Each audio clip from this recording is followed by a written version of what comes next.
All right, what's up, everybody? How you guys doing out there in YouTube world? Okay, you know this has been the talks around town lately. Uh, Billy and well, let's just say Canelo Alvarez has been the talk of town right now. You know, of course, we got Billy Joe Sander in the mix because right after the Canelo fight, they called for Canelo versus Billy Joe Sanders, which it might turn out to be a good fight. Um, in my opinion, I don't think so. But what the hell do I know? We can go down a list of people that Billy Joe Sanders has fought his last two fights or his last five fights. Fight with Chris Eubank Jr. and shit like that. But hey, at the end of the day, I don't see Billy Joe Sanders winning. Mm-mm. Well, let's get into it. We're gonna talk about that boy, but let's get into it here. All right, Canelo. During the course of the fight, leading up to the fight, there's a lot of talks of pound for pound and stuff like that, which arguably, I'm not mad at him because, arguably, as far as what he accomplished and stuff like that, people could say that stuff, but, you know, I thought pound for pound was based off of, no matter what the weight class, who could be who. Now, if we look at the pound for pound list and stuff like that, let's just, in my opinion, what's the general consensus on other fighters out there versus Canelo Alvarez? Um, and I don't think I need to name these other fighters. There's about five of them out there, right? But we still want to put them out there on a pound for pound, and everybody else in these pound for pounds, and everybody else has a pound for pound list. But these five fighters, they fought each other. Now, I don't want to hear nothing about no weight class and stuff like that because, really, to tell you the truth, everybody's been moving up. Everybody didn't start at 147. Everybody's moving up, people moving down.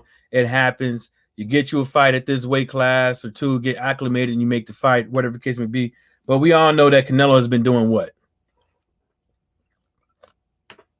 When he signed with the Zone initially, by way of Golden Boy Promotions and Edward Hearn, the Zone came out and said they wanted to see Triple G versus Canelo again, and Danny Jacobs, and then there was talks about the Demetrius Andrade fight.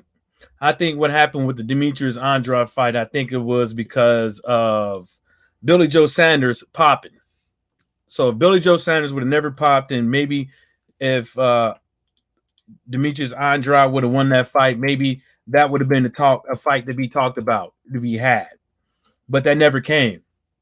Billy Joe Sanders comes off his suspension, fights two other guys other than Demetrius Andrade, and now Billy Joe Sanders gets to skip Demetrius Andrade and fights Canelo Alvarez after he has had a suspension for PEDs. No matter what kind of PEDs it was, the non-significant part of it about it was he got caught for using an illegal substance. Bruce, what's happening? So the undisputed talk with Canelo. I don't care about undisputed when it's made this way. I don't care. When undisputed is made this way, to me, is a bunch of fucking BS. Right? Canelo was a franchise tag, could have fought Charlo and solidified himself as pound for pound if he was to win that fight, in my opinion. Because other than Charlo, you have two other guys down there, Earl and Crawford, that hasn't moved up and fought those guys. I haven't really heard talks about them. Maybe they have, maybe they haven't, but I haven't heard anything. My whole thing is that at the end of the day, If you a fight fan and you wanna see Undisputed, why would you want to see Undisputed this way? The consensus about the Yildirim fight leading up to the fight was that he was going to get knocked out. It was going to be in and out. Some people were hoping that Yildirim did win that fight so we could end all this fuckery in boxing. People want to say, well, I haven't heard Charlos, the Crawfords, the Spencers bringing up Canelo's name. So fucking what? Because Canelo's going to fight who the fuck he wants to fight. It doesn't matter what you say. He's going to fight who he fucking wants to fight. He's going to fight whoever at whatever weight class he wants to fight. He's been deemed a shot caller around these divisions.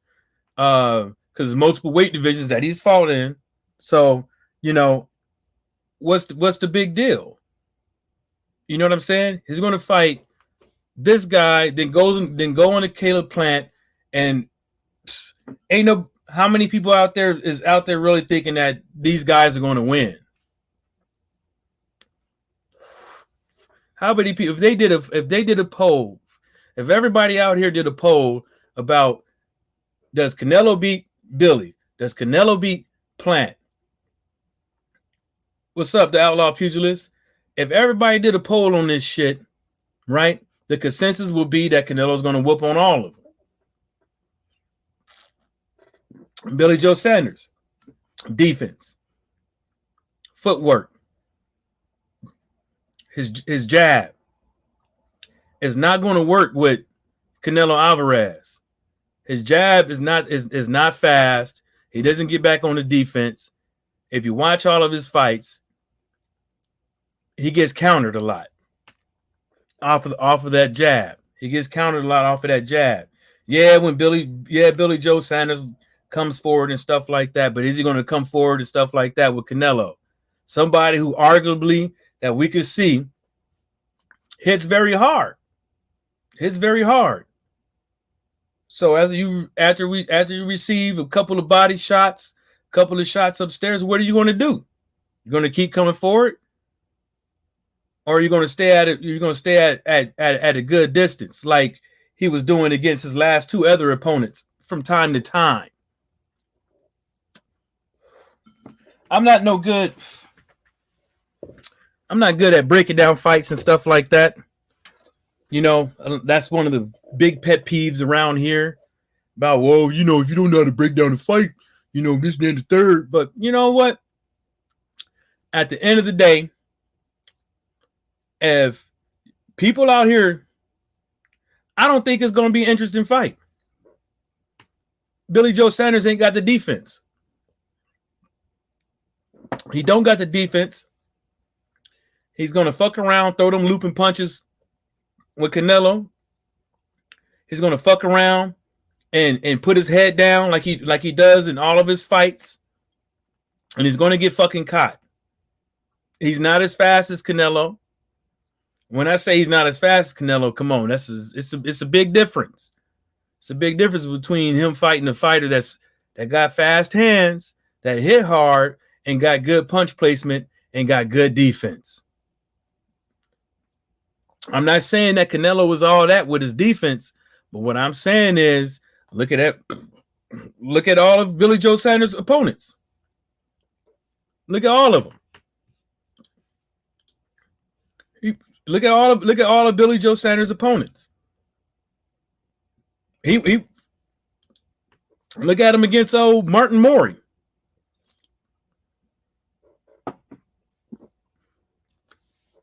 Look at him against Marcelo. Yeah, he got him up out of there, but he was getting stick. Look at him. Let's go down to Chris Eubank Jr. He went to a split decision with him. And what's up with Chris Eubank Jr.'s defense? And that was back in 2014.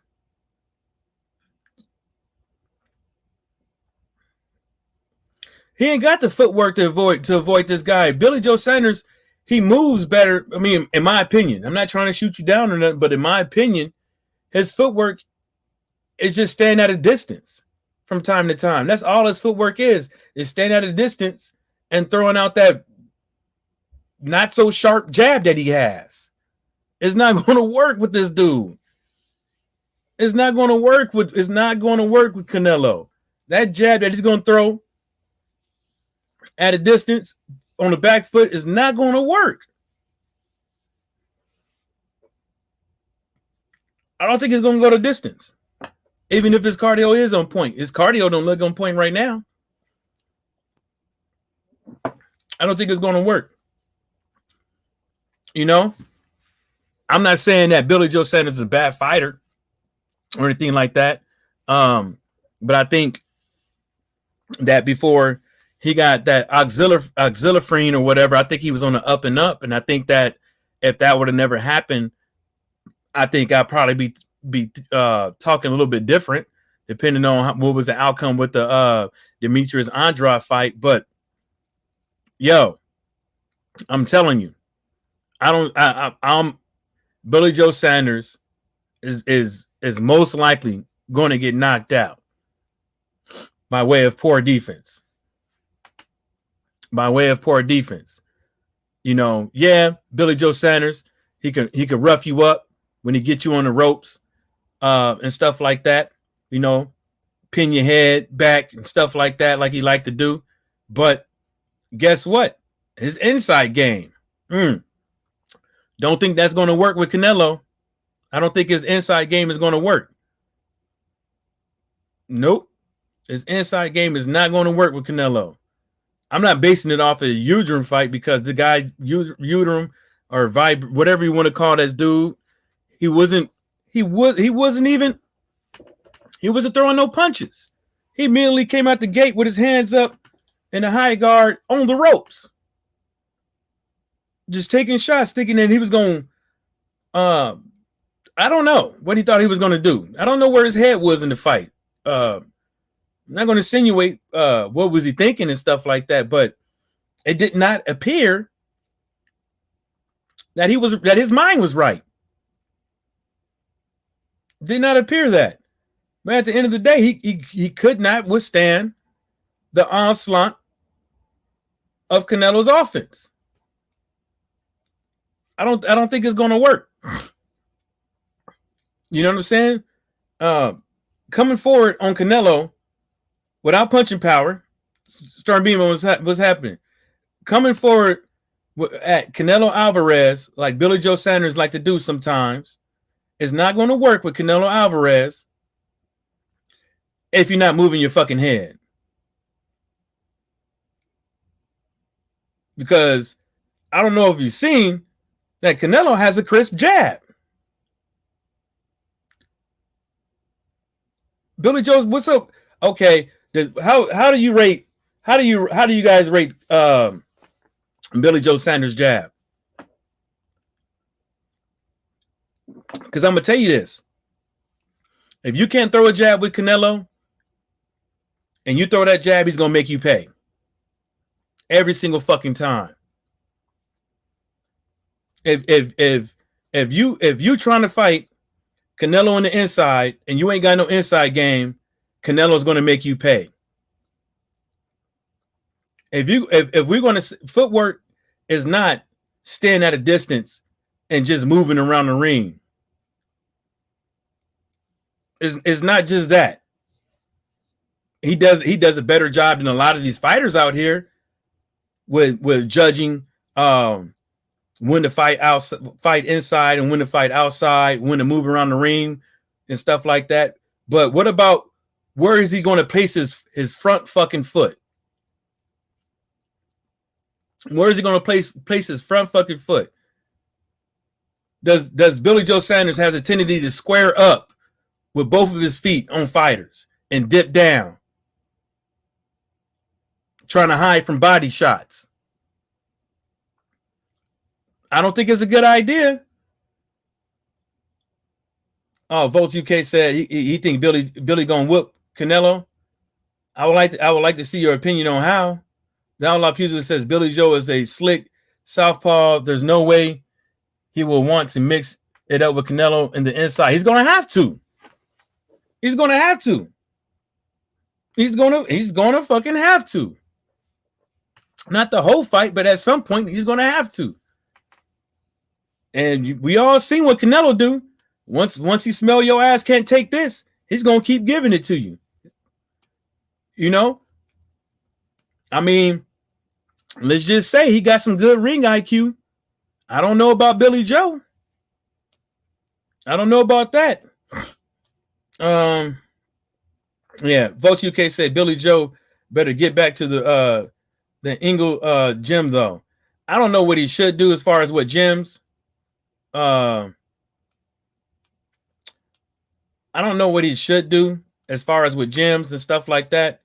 But I think but in my opinion, he needs to work on his jab, and he needs to work on setting up the jab, and getting back on and judging the distance and his defense coming off the jab, because Canelo is going to make you pay.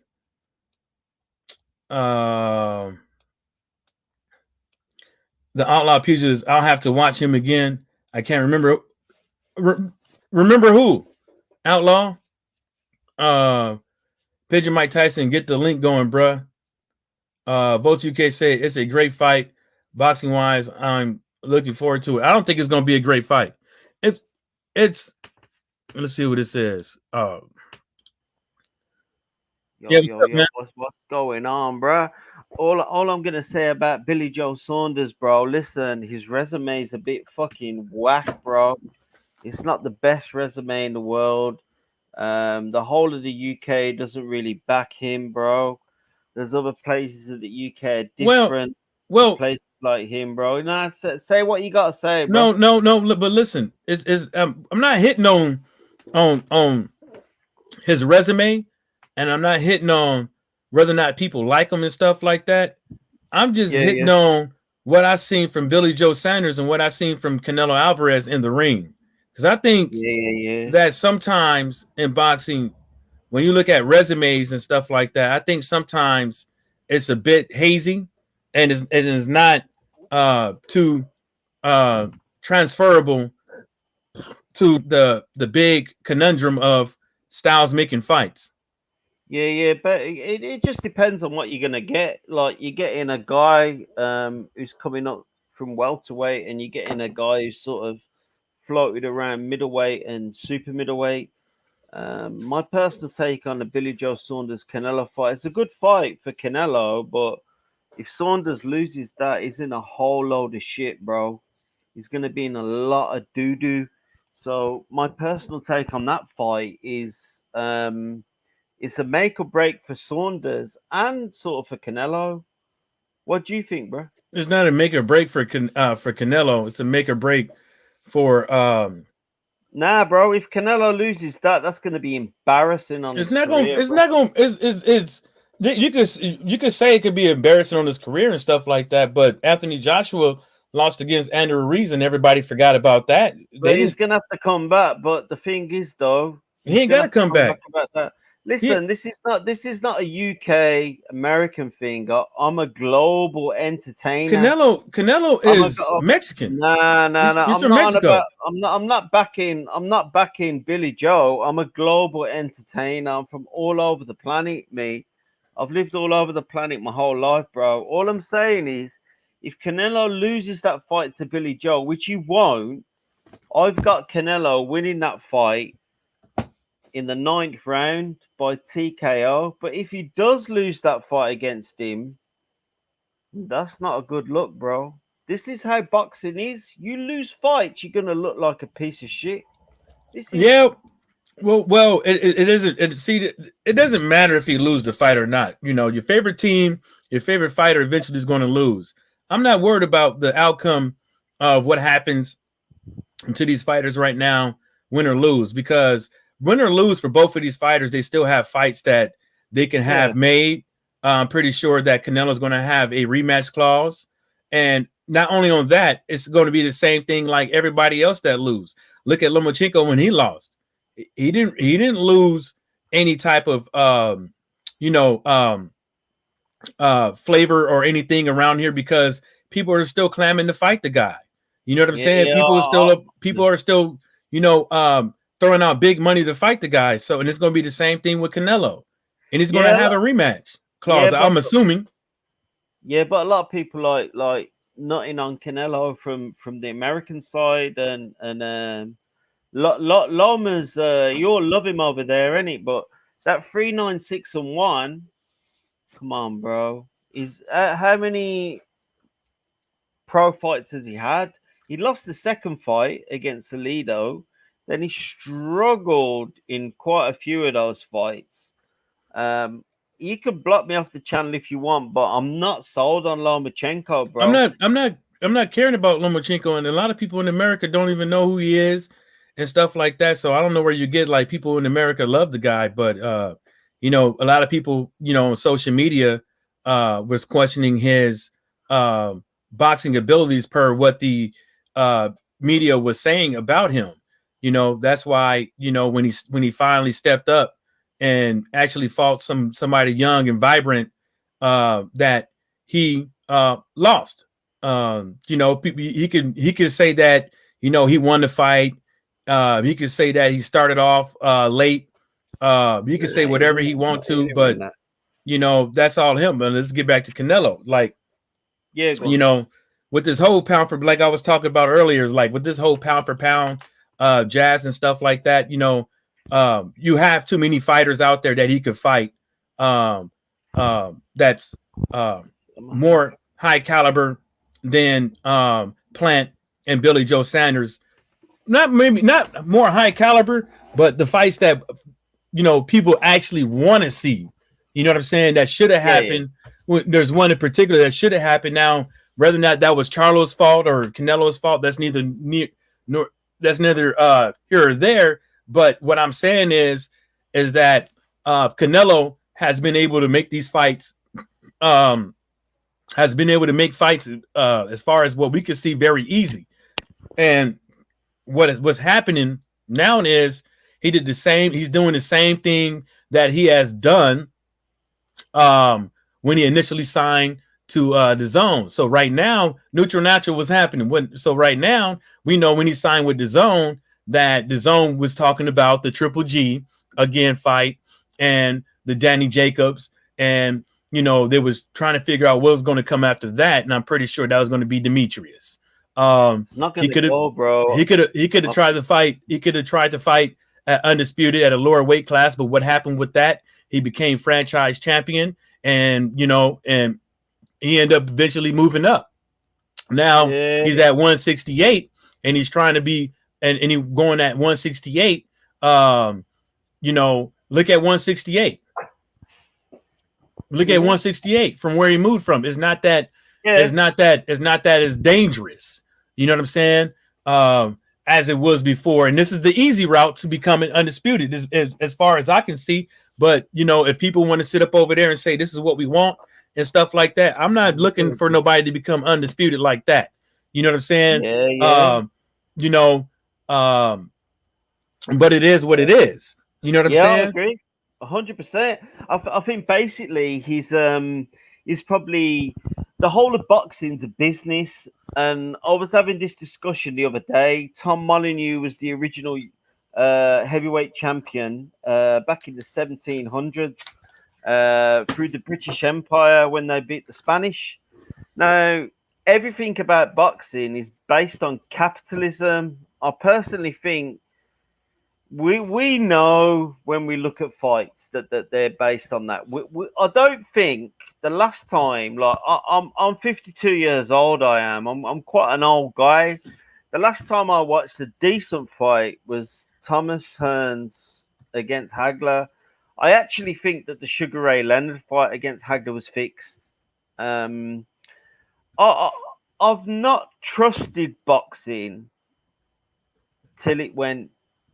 This is a crazy thing to say, and I know a lot of people are not going to like me for this, but I've not trusted boxing since it went corporate, since it went HBO, since it went this way.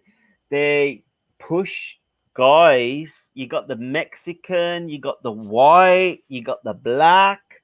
They pushed them into a certain position where they're getting millions of people to go and watch a fight because they're all morons, basically. They're idiots. So they're going to turn up. They've been doing the 9 to 5 job.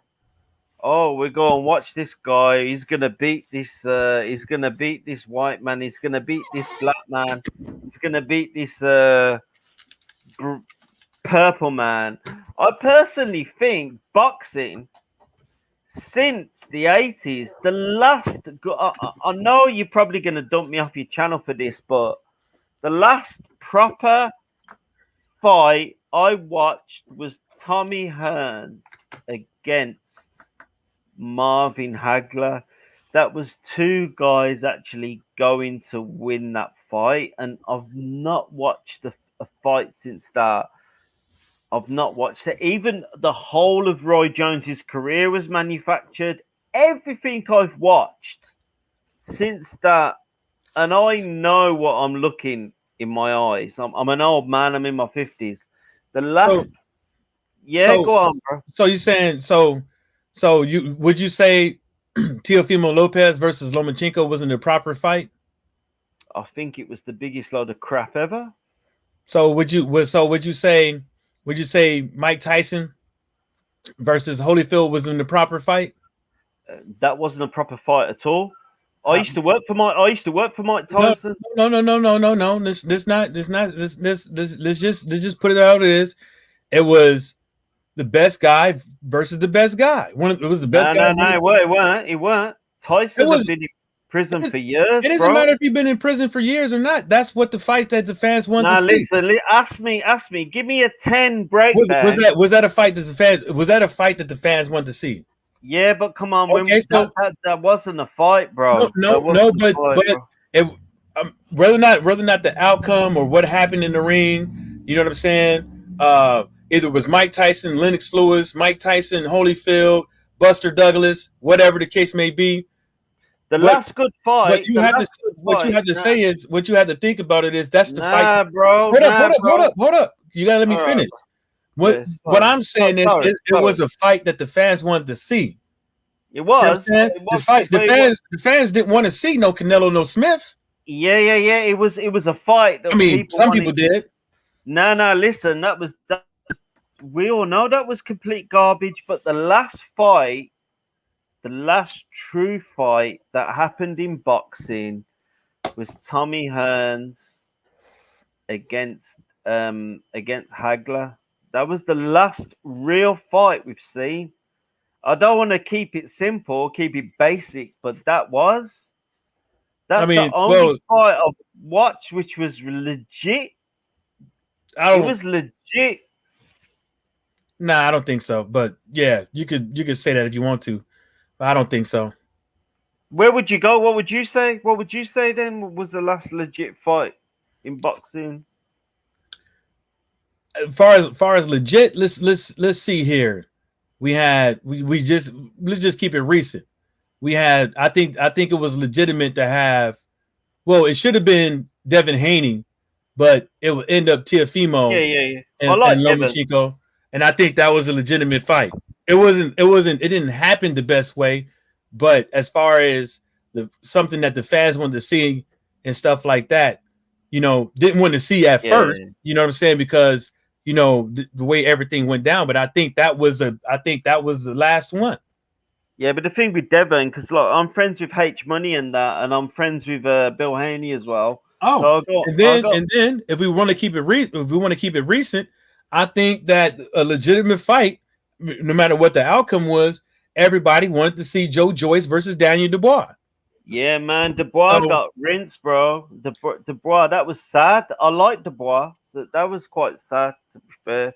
But Joe Joyce is a beast, bro. That jab was going out. But his eye ain't a beast. I tell you that much. Let me read some of these comments. This is what happens when Let me read some of these comments. Sorry, bro. Neutral Natural said, "Why nobody complaining about Saul Alvarez charging pay-per-view for the Yildirim fight?" I don't know what the hell that was about. Because everybody, we didn't need no fake ass Miss Cleo to come out and tell us anything about how that fight was going to go down. But that's pretty interesting that nobody touching that. Neutral Natural also goes to say, with everyone complained about Spence versus Porter being pay-per-view or Wilder versus Ortiz on pay-per-view. Spence versus Porter, I think that was a legitimate fight as well. Both fighters, they exhibit great boxing skills and stuff like that. I think Sean Porter is a great fighter. I think Spence is a great fighter, but you know, sometimes great fighters they ain't gonna always win. You know what I'm saying? I think there's some things that both of those guys right now could fix. Yeah, In 100%. their and with their boxing abilities. Just sucks that Sean Porter didn't go in his favor. Hope he gets another fight. Sean Porter could be a champion, man, but it's just that he's gonna have to figure something out, man. Just being a hard, rugged guy and coming forward and with the he got everything, but one punch knockout power, but he got everything else. He's just missing a couple of things. Neutral Natural said, or the Calvin Smith fight is not pay-per-view caliber. No, that wasn't. That was horrible. Neutral Natural says Lennox Lewis wasn't considered a top 3 guy in '96. He wasn't. That's true. I mean, but '99, 99, he fought Holyfield, right? Yeah, man. That was 99 or 98, 40, bro. And then Votes UK says entertainment wise was Zapita versus Barklick. I can't pronounce that. Broad Sportsman Lee, what's happening? He said you can't be on the pound for pound list if all you fight is tomato cans. You know what? And that's what I was kind of hitting on, man. I like Canelo. I like what he brings to boxing. I like his boxing abilities. I like his counters and shit like that. But when you critique, when you got something to say about pound for pound, and let's just put it like this: we all want to see certain fights as boxing fans. We already got our mind made up individually wise about what fighter versus what fighter that we want to see, and we're not going to get that in Canelo until at least after this Billy Joe Sanders fight, because they already had it lined up. But it's like, what do we do? Do we not watch this fight and stream the fight? Do we boycott it? Do we not want to see it and stuff like that? I mean, I'll watch it, but if it's pay-per-view prices up over here, I'm not paying for it, because that's not the route I want to see somebody go to make Undisputed, and I'm not going to condone it, and I'm not going to enable it. Not only that, when we sitting up over here and we always talking about how boxing is doing us as fans and stuff like that, how the fuck can I sit up over here and condone the way that he's going to become an Undisputed? You know what I'm saying? Because guess what? At the end of the day, you got people out here saying, well, he should have, these other fighters should have been trying to get on Canelo and this and the third. Well, Canelo wasn't okay when Charlo was saying, where you at, send him in and all this other stuff. Where was Canelo? You know what I'm saying? Canelo is going to fight who the fuck he wants to fight. And Ryan Garcia is doing the same thing. And Teofimo Lopez is doing the same thing. So when people want to come out here and say, how come this fighter ain't fighting this fighter? How come he not sitting up over here running their mouth, trying to advocate for this fight and that fight and stuff like that? Well, sometimes you got to sit back and look at it. Look at the playing field. It's not an even fucking playing field. It's not a fucking even fucking playing field. If anybody wants to fight Teofimo Lopez, Ryan Garcia, or Canelo, you're going to have to go through hoops, and but ultimately they're going to have to choose you, because people out here has enabled these guys to have this type of stronghold on boxing. Marcelo Silliman is over here talking about Canelo versus Uterine was a mistake, and they try to figure out how to fix it. Well, the way to figure out how to fix it is to listen to boxing fans. You know what I'm saying? We have everything on social media. If look, They're trying to equate. They trying to equate social media analytics, analytics to future profits with these fighters. Throughout the course of the Canelo fight, right? They talking about analytics. How many social media followers that Ryan Garcia has? When you listen to Triller and Teofimo fighting on is it Teofimo? I believe it's Teofimo fighting on Triller and stuff like that. What are they talking about? They talking about analytics. They talking about how much them bringing on Snoop Dogg, Mike Tyson, and stuff like that is supposed to give more exposure to Teofimo Lopez through way of analytics, social media, and social media analytics to bring in more fans to him, to his brand, not just for that fight, but for future fights. And that's the thing about it all. But the thing about it all, they not listening to the fans. They're not listening to the fans. They just looking at fictitious analytics. And if anybody knew about anything about analytics, analytics can be cheated by way of paying social media influencers, by way of paying people out there to crowd. I don't know what the technical term for it is, but to pay somebody to crowd 50, a couple thousand social media posts, fake ass users on social media.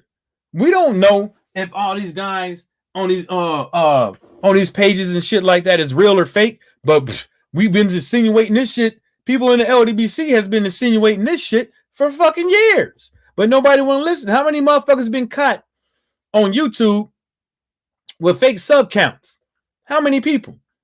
You got 20K subscribers, but can't do over 100 fucking views. I mean, I'm not making this shit up.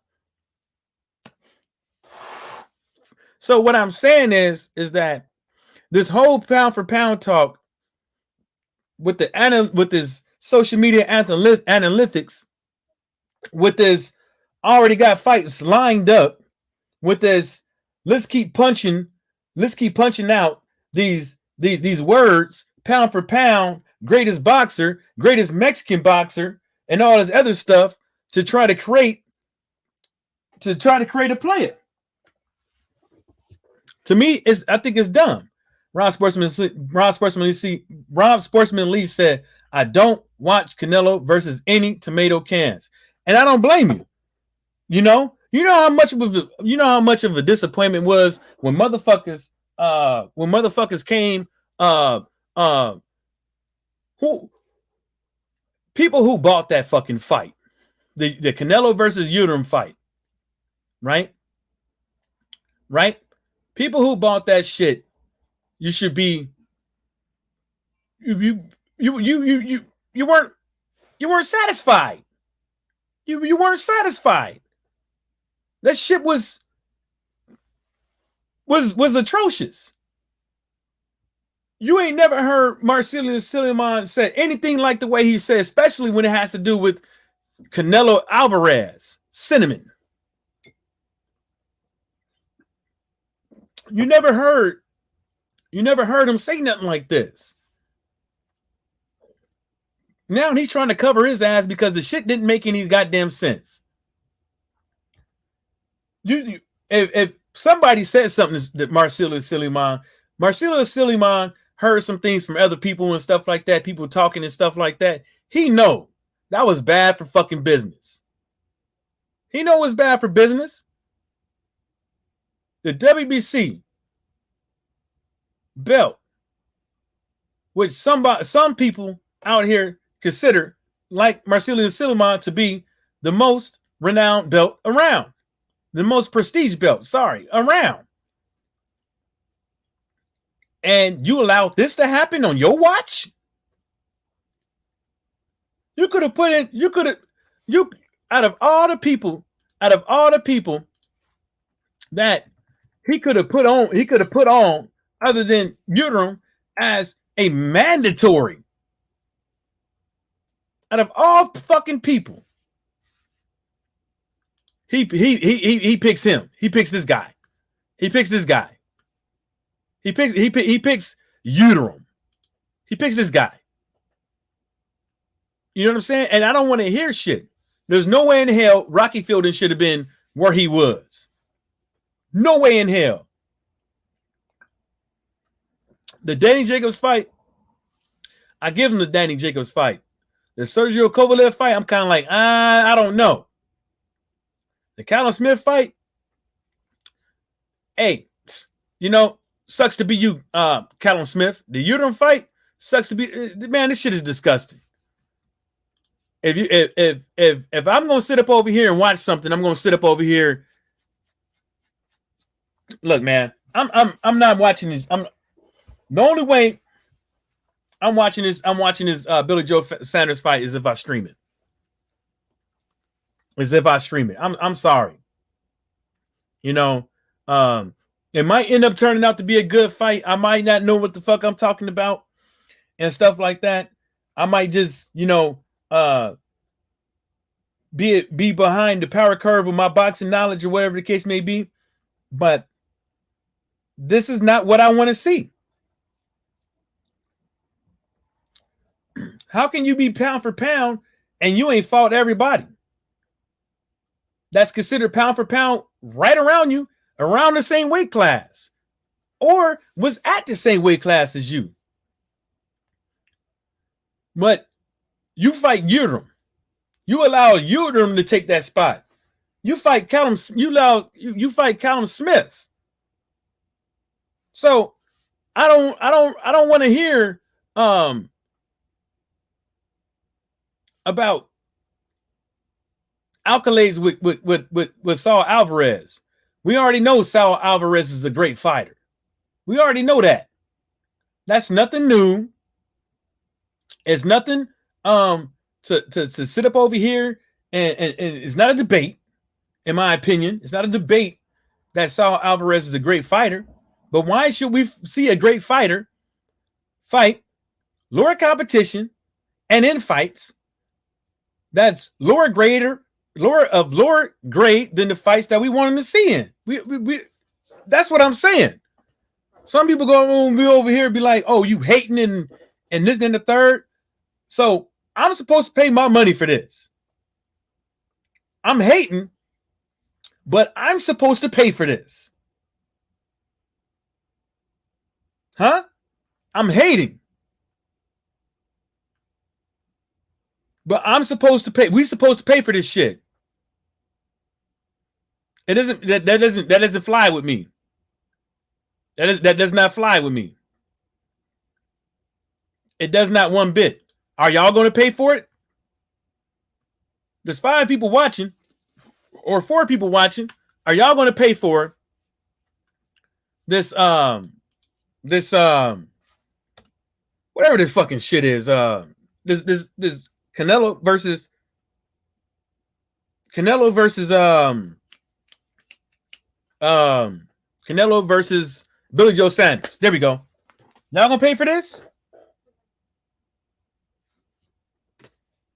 See, there's a difference between me supporting a fighter like Clarissa Shields, right? There's a difference to me supporting a fighter like Deontay Wilder, right? I'm not gonna buy all the pay-per-views, but supporting them helps to create better fights. Supporting Canelo Alvarez for a Billy Joe Sanders fight pay-per-view does not support better fights. You got people that don't want to fight Deontay Wilder, like AJ, Tyson Fury, because of money. Because of money. Because they're saying he don't sell. He don't do good pay-per-view numbers. Same thing with Clarissa Shields. Why Katie Taylor and the First Lady don't want to fight. Because if the money was right, they'll be right there. Ready, front and center to get that ass whooped. That's what I'm saying. So if you in turn want to sit up over here and everybody out here want to call themselves like, a lot of people out here want to call themselves like, whatever when it comes to boxing, knowledge wise, or a tight ass boxing fan, a real boxing fan, a hardcore boxing fan, or whatever the case may be. So why the fuck would you pay for this?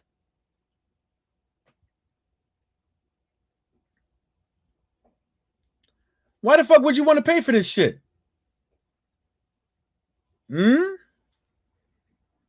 Hello?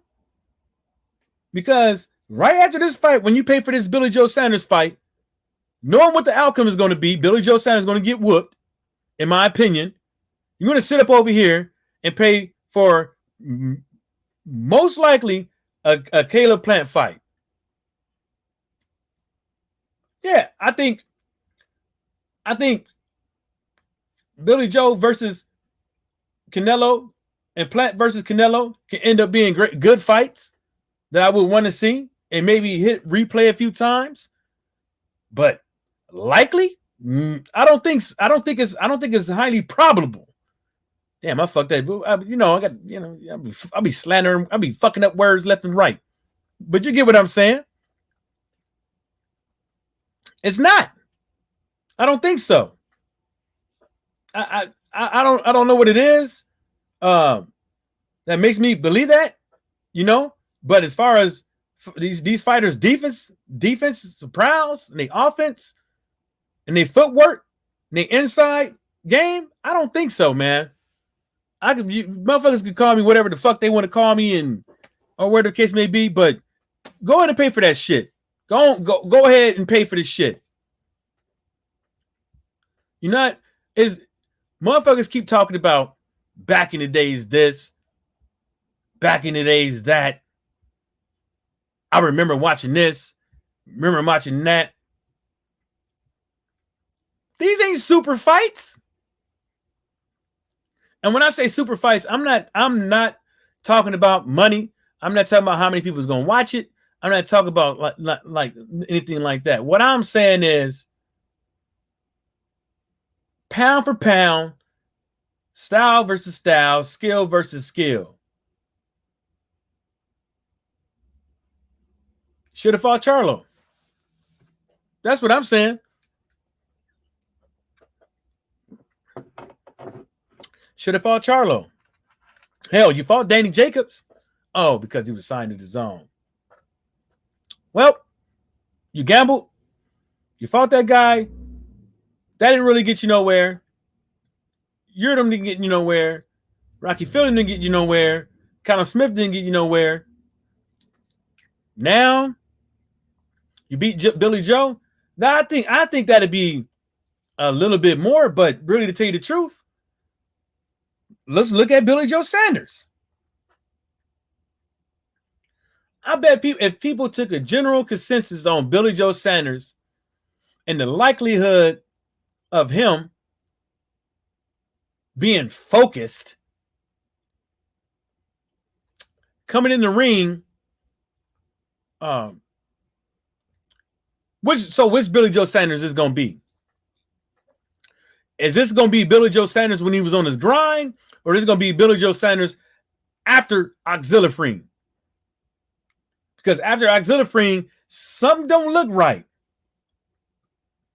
It don't look like it's the same Billy Joe Sanders. I'm not saying it is or is not, but what I'm saying from where I sit and what I've been watching, it don't look. Everybody can say, people can say the same thing about people could question Keith Thurman. People could question what type, which version of Keith Thurman this is, but we're not supposed to question which version of Keith Thurman this is. I'm just saying.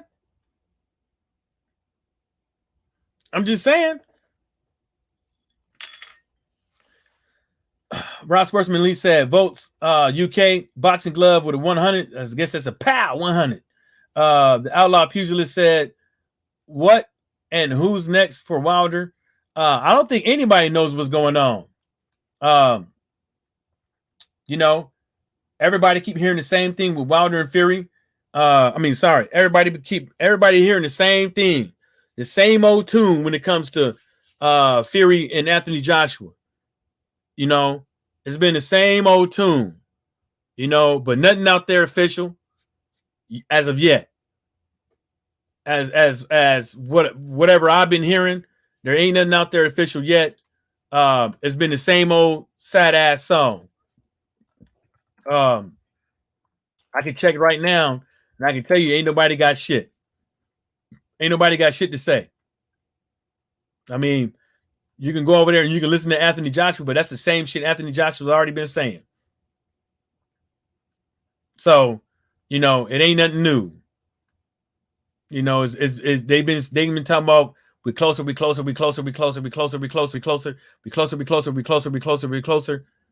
their mouth get dry. They ain't been saying shit. No, nothing new. You might as well sing that all around the world, same song. All around the world, same song. Might as well keep saying that shit. Here I go, here I go, here I go. Oh, Edward Hearn. You know what I'm saying? Because that's what it's been. And can't nobody. Well, Wilder, same shit. Is he going to sue? Is he not? Is he going to put in? Is he going to try to put an injunction on Fury versus AJ or AJ versus Fury? Is he going to try? I don't know. The Outlaw Pugilist said they stalling because there's no live gate. They talking about having this shit in Dubai. I don't know what Dubai, right? They've been talking about doing it in Dubai or Saudi Arabia, right? So I think what we should do before we make the assumption about a live gate, I think what we should do is actually look up to see if they're allowing events in Saudi Arabia or in Dubai.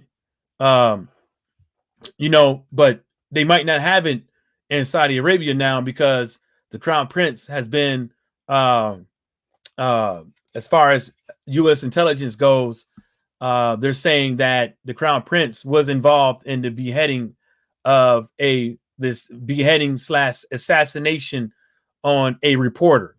So it might not happen over there. Now in Dubai, I don't know. I don't know if they do it over there or not. I don't know. They don't have anything significant over there, but the only thing they have significant is that Interpol is not snatching up Daniel Kinningham. And is Daniel Kinningham, if it happens in Dubai, is Daniel Kinningham going to show up to the fight? Just saying. I'm just saying. Is somebody going to take a picture and catch Daniel Kinningham walking around? I'm just saying. He said the Outlaw Pugilist said no crowd in Dubai either. I'm just saying it's like I think that we should look it up. You know what I'm saying? Instead of just putting it out there like that. You know, I think we should look it up. So I'm pretty sure they out there doing their own thing. You know, I've been there before. I've been to Dubai before. You know, they be doing their own thing when it come to money out there. So I wouldn't. And then plus, a lot of places been open and trying to, you know, slowly, surely open back up because the case numbers are going down and stuff like that. And if they stalling for a live gate and stuff like that right now, well then Tyson Fury doesn't have an argument on why not to fight Wilder. Tyson Fury doesn't have an argument. Bruce Gold says, Raw Sportsman League, what's up, fam? The All Out Pugilist said the UFC are in the UAE, no crowds allowed. I'm aware that the UFC has boxing gyms in the UAE and boxing gyms all around the world, and that's how they get prospective fighters. And you know, it helps the UFC out because it brings in fight fans from those countries. You know what I'm saying?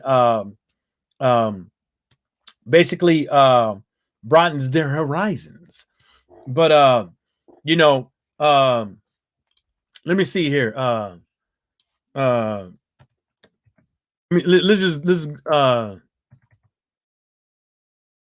Let's see here.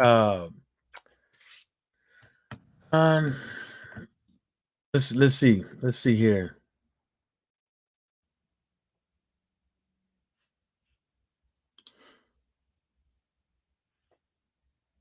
Well, I just did a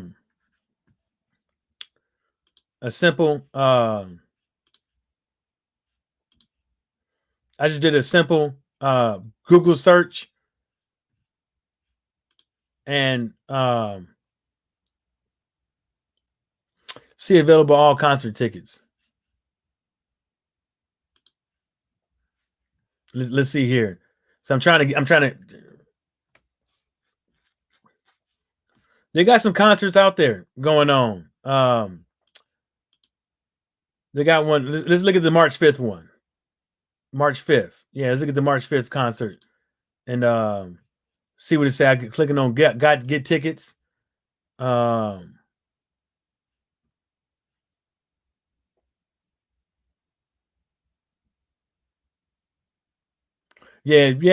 right. Because they got a Ultra Abu Dubai 2020 March 5th through 6th. And they saying no tickets available right now. So I'm just gonna go with ain't no live participation from the fans over there. But like I said, even if that's the case, Fury ain't got no excuses to fight Wilder. Never had one. Because obviously, if he's conceding to live gate, then right now, then he was conceding to live gate earlier. Right?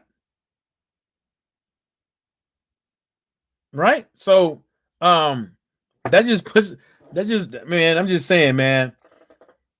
All of this is a sham. I know a lot of people want to sit up. I know a lot of people are anticipating the news on whether or not Wilder's going to sue and who's Wilder's going to fight next. And when is I understand what you're saying, the outlaw pugilist, but what I'm saying is if that's the case, then Fury has no leg to stand on. Because if he's conceding to not fighting for a live gate versus Anthony Joshua, he was conceding to not fighting Deontay Wilder without a live gate because of a live gate. So there's no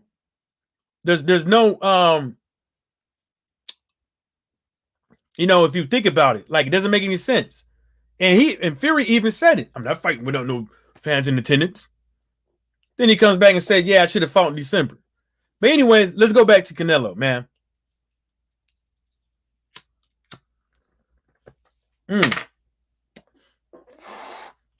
Look, so like I said earlier, since you're here, outlaw pugilist, right?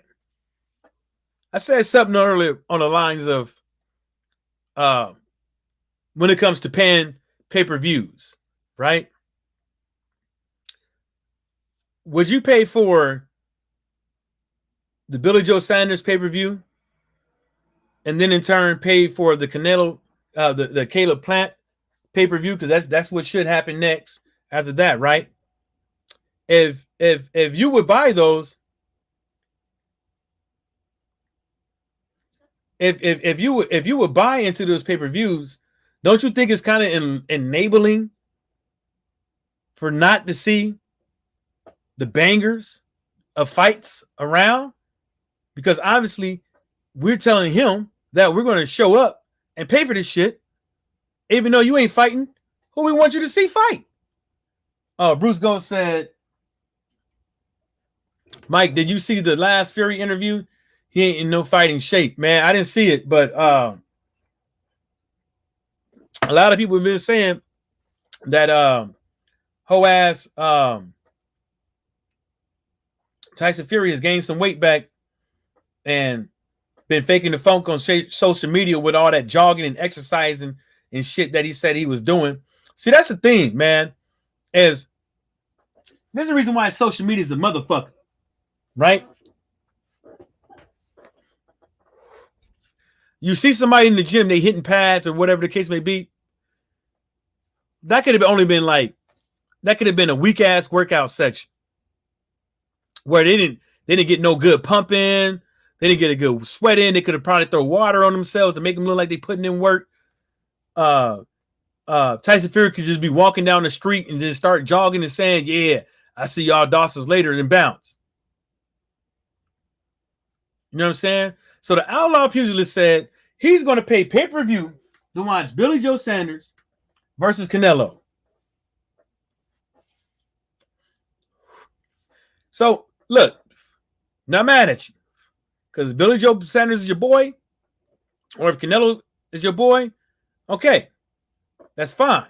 But at the end of the day, you have to realize, I mean, at the end of the day, in my opinion, I don't see this as a stellar of a fight as if I was to say Charlo. I don't. Oh, my bad. The Outlaw Pugilist. What you saying then? Bruce Ghost says, not me. I use blue. Don't judge. I'm not gonna say it because I don't want people. I don't. Yeah, you know what I'm saying. I'm gonna use the same damn thing, either that or the other one. There's another one out there, so if one don't work, I go to the other one. They've been working very fantastic.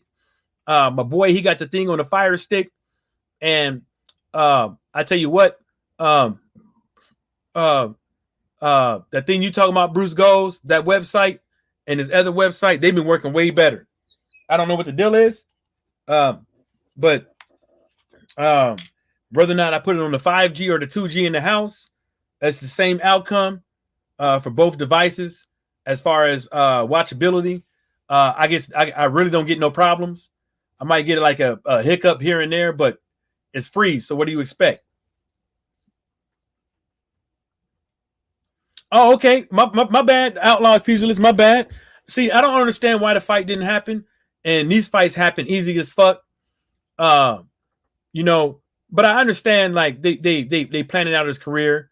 They did the same thing when he signed his own initially, the deal he got out of. But ain't no way in hell should somebody be getting 25 million up front.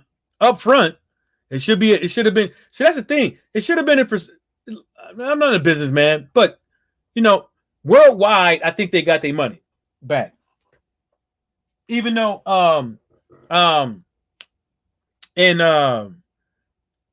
some of them countries it was MTK Global that hosted the fight and took in the proceeds. I'm not saying when they took in the proceeds they took it all, but what I'm saying is when you see the social media post when it comes to didn't Tommy Fury fight on that? No, did he? Or was that BT Sports? What did Tommy Fury fight on? Was it BT Sports or was it MTK Global?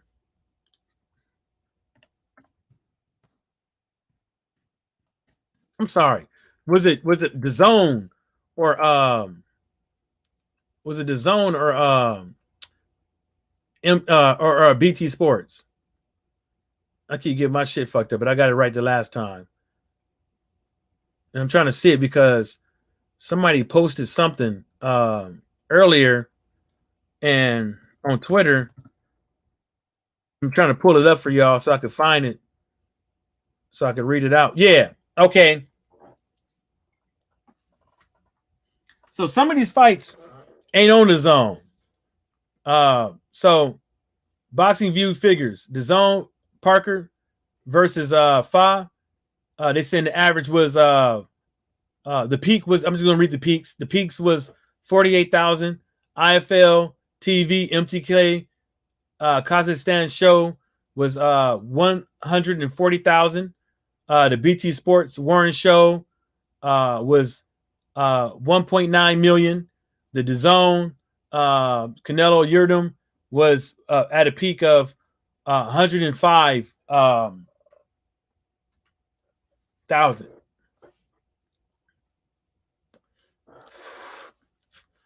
And he ain't fighting nobody either. So that's another thing I keep trying to tell folks, man. Y'all keep fucking well, you know what?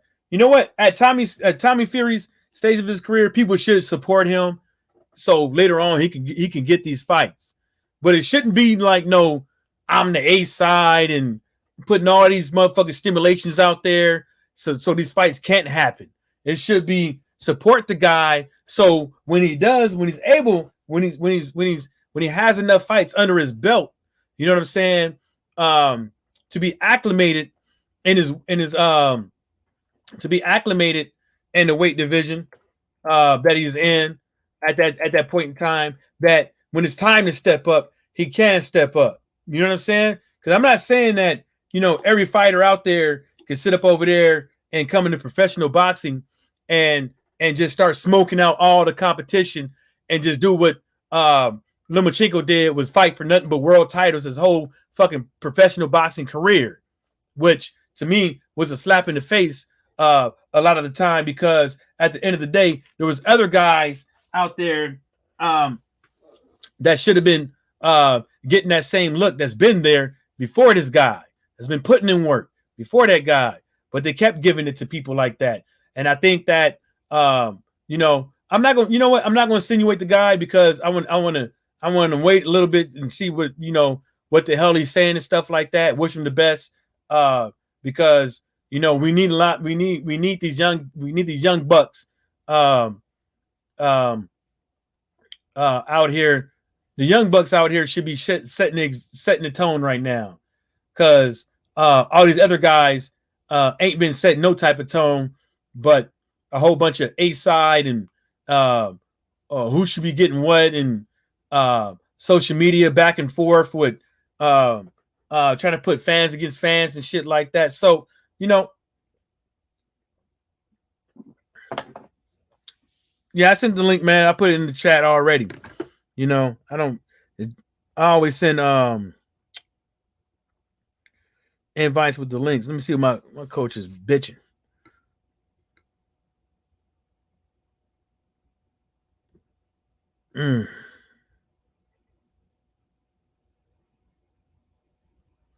See, this is shit, man. These motherfuckers be smoking dope on my team. Yeah. So, you know, what do you guys think when it comes to the sport of boxing? You know, as of right now, because it's possible that we could still get the Crawford and Earl fight. We just never know what at the end of the day, what these guys gonna do. But with the Canelo and Charlo, don't think that's ever gonna happen. I think that Canelo is gonna whoop Plant and Billy Joe Sanders. I don't think they're gonna be. I don't think those fights are gonna be all that, in my opinion. I think it's gonna be an ass whooping. We can. I mean,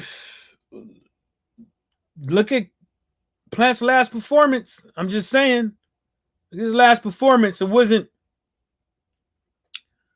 I mean, let's just look at his boxing abilities in the ring. I'm just saying, I'm not trying to say like he can't. It's not impossible for him to win. But what I'm saying, if I had to bet money on it, I'm not putting it on Plant, and I'm not putting it on Billy Joe Sanders. You know? Bruce Go said, I'm finishing up something and then I'll hop on to my G. All right. Make sure you I know what you're finishing up. Yeah, dog. Get it, dog. Yeah. I know what you're finishing up over there. You know what I'm saying? For them joints, the cartilage in your knees. And in your elbows and your wrists and shit. Yeah. You got to get right. You know what I'm saying? But put the link out there. So Clarissa Shields, she got a fight coming up. I did buy the pay-per-view. And you know, I want to support her. And the reason why I want to support her is because she's not walking around here ducking nobody. As far as what I've seen, you know, maybe, you know, there's something I ain't never heard of, and maybe to come out in the future or whatever the case may be. But she's not ducking anybody. She's having a hellacious time getting fights. All right, Bruce. He said he's just eating. She's having a hellacious time getting these fights, man. And a lot of these American female fighters are. You know what I'm saying? They want to fight stiff competition. They want to beat somebody. But a lot of these somebodies don't want to fight them, or a lot of these people to make them a somebody don't want to fight them. And it's like one of those things that we see in the male side of boxing. But when it comes to females, you know, boxing, when you have people that are scared to move up, scared to move down, and stuff like that, but they do it with other people when it's feasible for them. You know, you can't be called the first lady when you ain't when you ain't fighting who you're supposed to be fighting. And you know, people can say whatever they want to say. Katie Taylor had hellacious time with Pursoon. You know, and they ran that back twice, voluntarily, I believe. But nobody wanted to fight Clarissa Shields, Manny Serrano, and the other chick. What's up, Outlaw? Outlaw. Yeah, Outlaw. You. It's the same thing like last time. You got like a sounds like a ground loop, like something plugged in all the way. Because every time I talk, your sound changes, but I can't hear you. And it sounds like something plugged in all the way. Now it says device not connected. So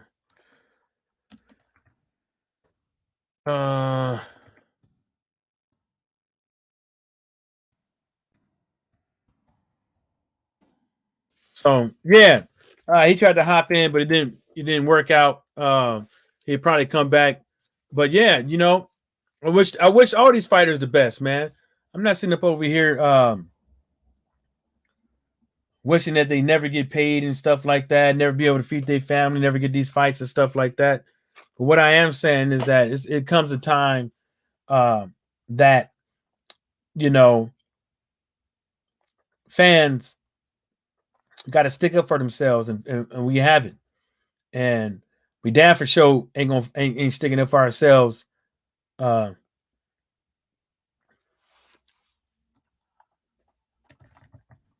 Outlaw Pugilism. I couldn't even hear you. All I can hear is it sounds like a ground loop.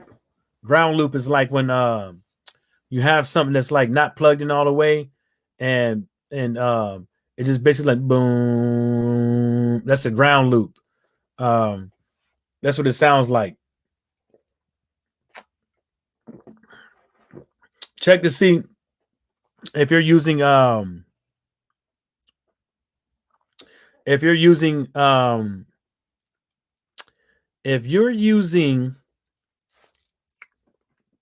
your computer, make sure your web browser is taking in the make sure your web browser is taking in the setup. Like you got to enable your you got to enable your microphone or something like that. Try to see if that'll work. Because when you come in the StreamYard, if you're not seeing that green meter going up and down before you come in, your mic is not working. Yeah.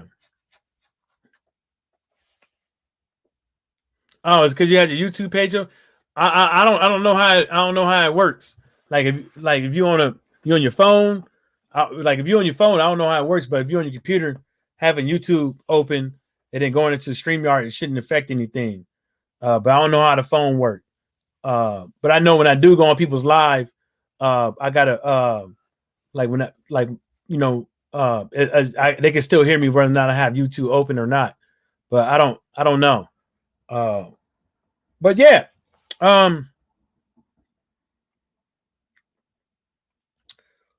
You know what? You know, at the end of the day, I hope that, um, you know, Canelo versus Alvarez comes out to be a good fight. You know, same thing like with the Caleb Plant fight, if he can happen to get that, because at the end of the day, you know, I'm not trying to see a bum of the month. Dang, you said the green meter is working properly. Damn, I don't know why I can't hear you then. That's strange, because all I heard was static. You know what? It probably is working because of that ground loop shows up as. Is it moving when you talk though? Like when you talk, does it go up and down? You know, or is it just constant at a certain decibel the whole time? Because if it's at a certain decibel the whole time, then it's definitely not working. You definitely, well, it could be working, but you definitely got problems. Yeah, but you know, I wish Canelo the best. Um, but with this pound for pound talk, with how he's going for accolades don't mean shit to me. You know, they don't mean nothing. Being undisputed don't mean nothing when there's still ass to be had. You know what I'm saying? Undisputed doesn't mean nothing until there's ass to be had, until you defend that undisputed, um, yo, undisputed whatever against, uh, you know, who I want you to fight. You know, because I'm a fan of boxing, and I'm not gonna pay for something that I don't want to watch no more. Yeah, yeah, that's what I'm saying. That basically means something jacked up. Because if it's moving when I talk, then you have it set to it's whatever how your inputs and outputs arranged is fucked up. Because you have me as an input. You got the web browser as an input. You know what I'm saying? Like the output of me as an input for you. Yeah. I'm trying to wait for my homie Bruce to come on for a little bit. Um there was something else I wanted to talk about, but I forgot to hit on it. I forgot what it was too, man. Like, there's been so much floating around on social media. The shit ain't even fucking funny, man. Like, every time we you know, social media is a motherfucker, man. Like, you got too many people out here. We have too many people out here running their motherfucking mouth about the wrong things.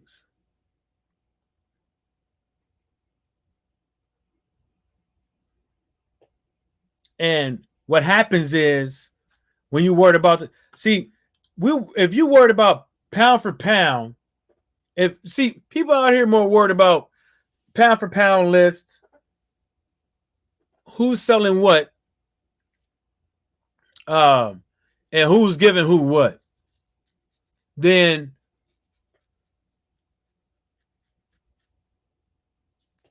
arguments about why should you turn off the TV, man. But let's go back into this. How does Billy Joe Sanders beat Canelo Alvarez? How does, because my mind is already made up that Canelo's gonna win this motherfucking fight, and I think it's gonna be easy. But how does Billy Joe Sanders beat Canelo Alvarez? Is it going to be, is Billy Joe Sanders going to jab him up off the back foot? Is he going to have effective body shots? Is he going to be able to land anything upstairs? You know, I'm just saying. Is he going to be able to land these a right lead hook? Is he going to be able to land any of his power shots? Is Billy Joe Sanders, is his power going to be enough? Is his footwork going to be enough? Is his defense going to be enough? Is his counters gonna be enough? What can Billy Joe Sanders do in this fight? Is he gonna be able to rough him up? Is he gonna be able to push this guy back? Is he gonna be able to bang with him back? Is he gonna get Canelo Alvarez to back up? You know, and get on his back foot. And then when Canelo get on his back foot, is Billy Joe Sanders gonna have the defense and not get caught coming in? You know what I'm saying? It's like a whole bunch of shit, a whole bunch of questions that I have with Billy Joe Sanders and this Canelo fight. I'm not picking on Billy Joe Sanders or anything like that. But what I'm saying is, this Billy Joe Sanders might not be the right Billy Joe Sanders, the version of Billy Joe Sanders to be fighting Canelo Alvarez. He very well could be, because this is a big ass motherfucking fight. This is the fight to come in your best shape of your fucking life. This is the fight to do your homework on your opponent. This is the fight where you bring out all the bells and whistles, but can Canelo Alvarez, can Billy Joe Sanders do it? Now, if we take a generalization of Billy Joe Sanders' last performances and of Canelo Alvarez last performances, right? Has Canelo been paying down to his competition? Has Billy Joe Sanders been playing down to his competition? Hello? Is it the styles of these individuals that was giving Canelo a hard time, or Billy Joe Sanders a hard time? It's a lot of questions to be asked. Because when I start looking at all these questions, I'm like, ain't no way in fucking hell this motherfucker gonna win, man. Motherfuckers can say whatever the fuck they want to. At the end of the day, if it goes into where I'm saying, if it don't go in the way I'm saying, that's just the way it is. Don't nobody know how this fight gonna unfold. But what I'm saying is, I can't ask myself these questions, put money on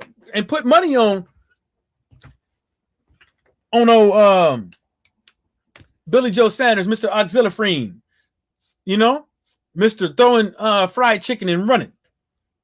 I can't do it.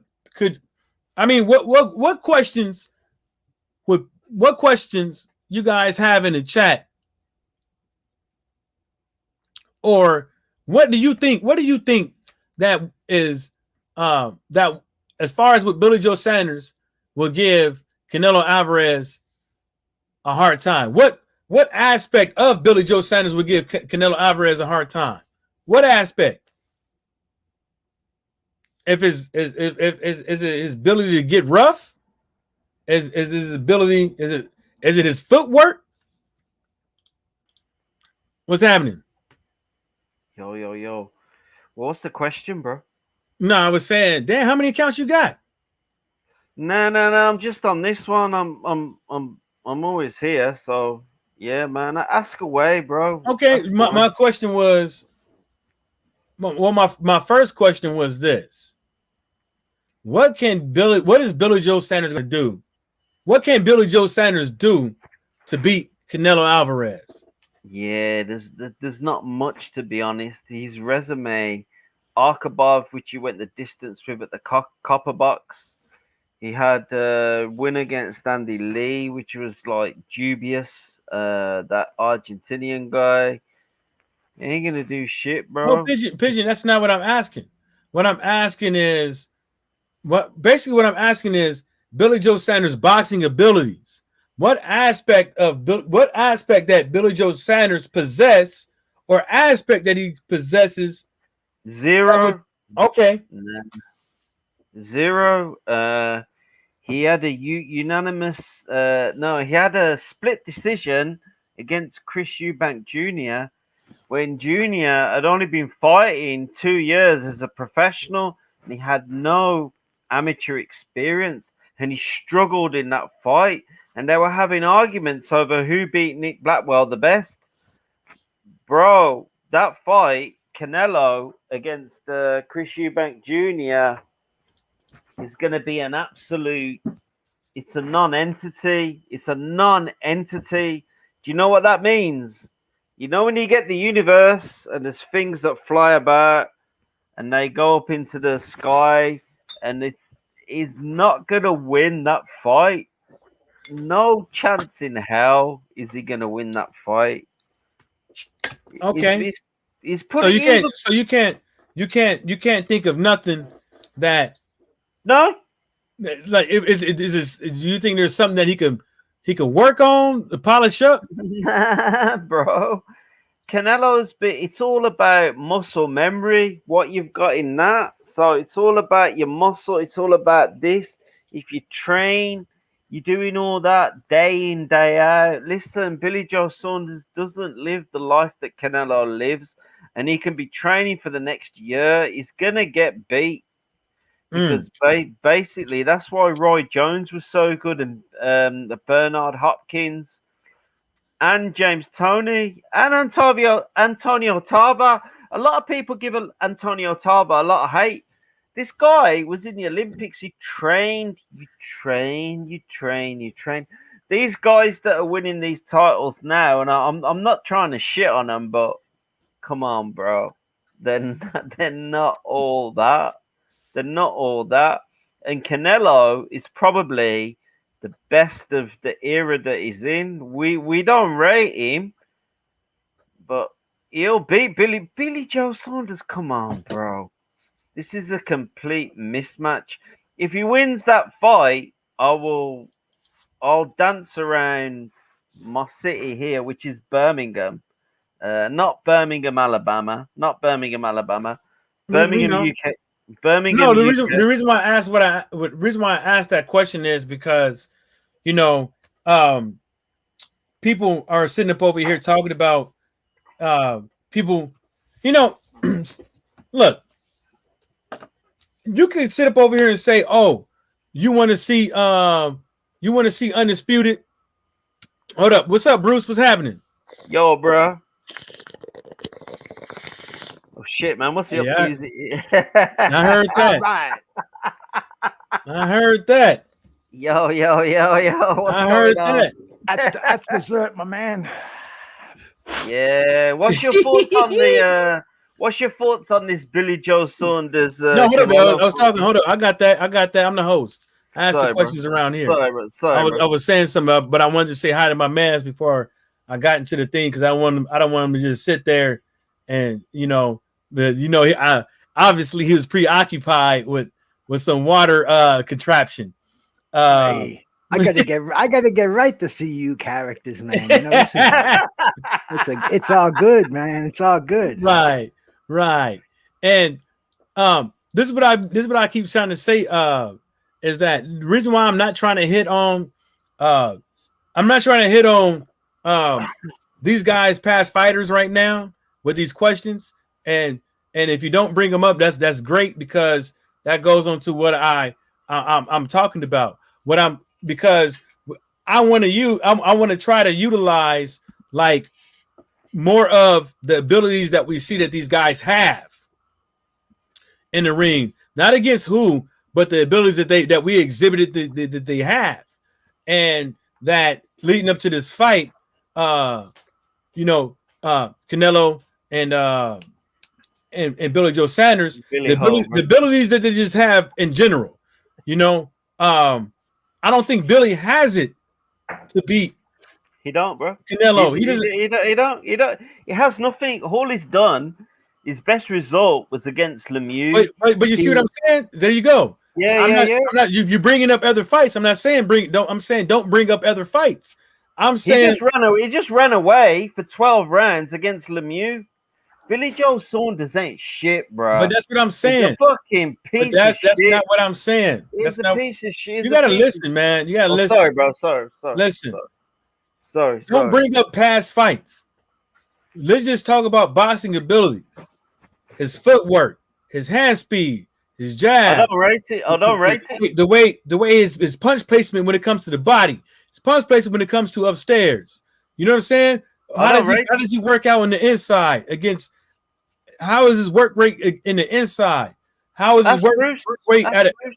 at mid range, at long range? You know what I'm saying? How does he move around the ring? Does he have flaws? You know what I'm saying? Can he counter punch? Can he spring off punches? That's what I'm saying. Because really, to tell you the truth, I think Billy Joe Sanders' jab is all wrong leading up to this Canelo fight. Yeah, 100%. 100%. You're You right. know? He sort of he lunges with his jab. So basically, he doesn't go straight. He lunges with it. So basically, it's a half jab.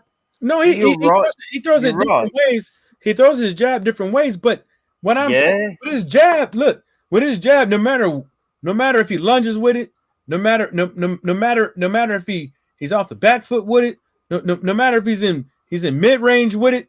What I'm saying is his jab is perfect timing for Canelo.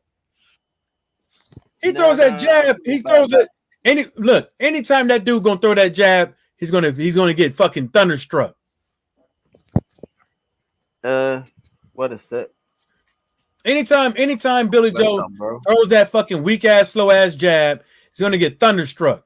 He's gonna get fucked up.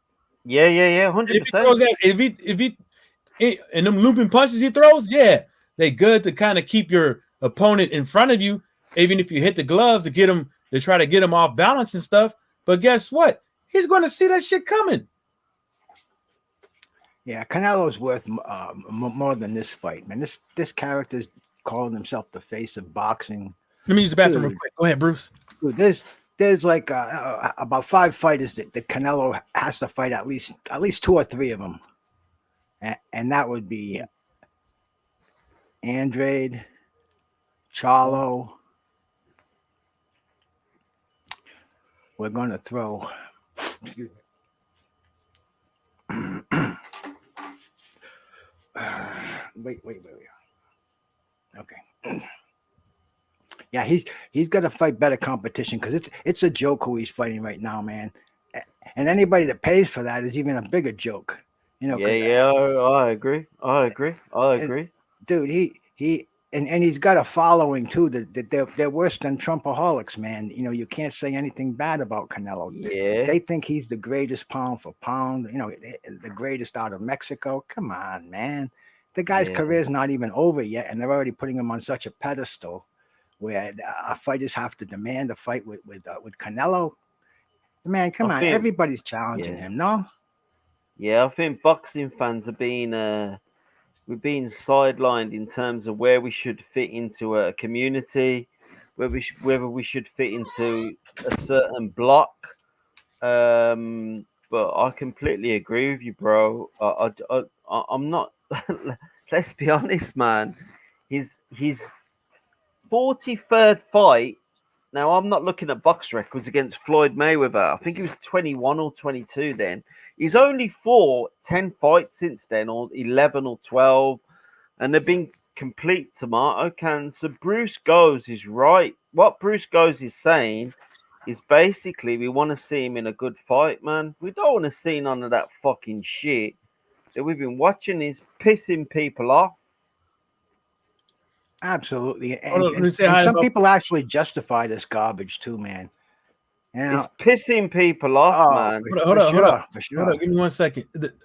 Santee, what's happening? The bottom line, Santee Walton. That's my homie right there. Make sure you go out and subscribe to him. Hey, Santee, I got something to show you, man. I'm gonna look at your page and see if you got your email address in there. So I'm gonna show you something of this congressman that I'm related to. But go ahead, Bruce. My bad. Oh no, I was just listening to Phil over here. You know, we were talking about the crap they're giving us right now for Canelo, and I'm not buying it, man. You know, he's got to fight so much better competition to sell himself as what they're putting him on this pedestal to be. Because to me, the man's resume is thin.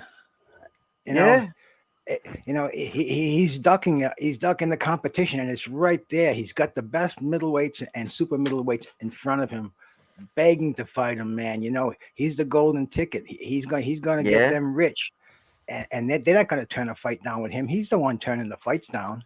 I think he's actually avoiding it. I think what he's saying, Bruce, my countrymen, 99.9% of my countrymen in the UK talk utter garbage about boxing. Chicago Field, Soldier Field is where everything started in the USA.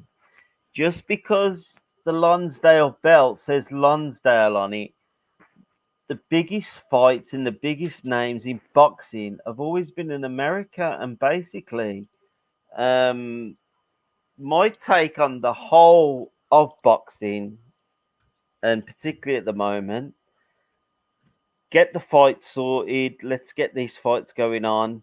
And well, I've just had a few drinks, so I'm not the most sober at the moment, but I just think it should be based in America. I think that boxing should be based in the States. Everything that was built up with Top Rank in Vegas through Muhammad and Bob Arum, pre that with the Mafia. We go into Chicago when we used to have the fights there. It just makes sense that boxing needs to be in the United States. Absolutely, absolutely. I mean, the mecca for boxing has always been Madison Square Garden, New Yeah. York City. I just think there's so many pieces of shit that exist who are trying to drag things to a different agenda. Like, I live in a city, 4 million people. It's probably, I think my city is probably the third biggest in Europe. We're twinned with Chicago. So my city in England is twinned with Chicago. Birmingham, big city.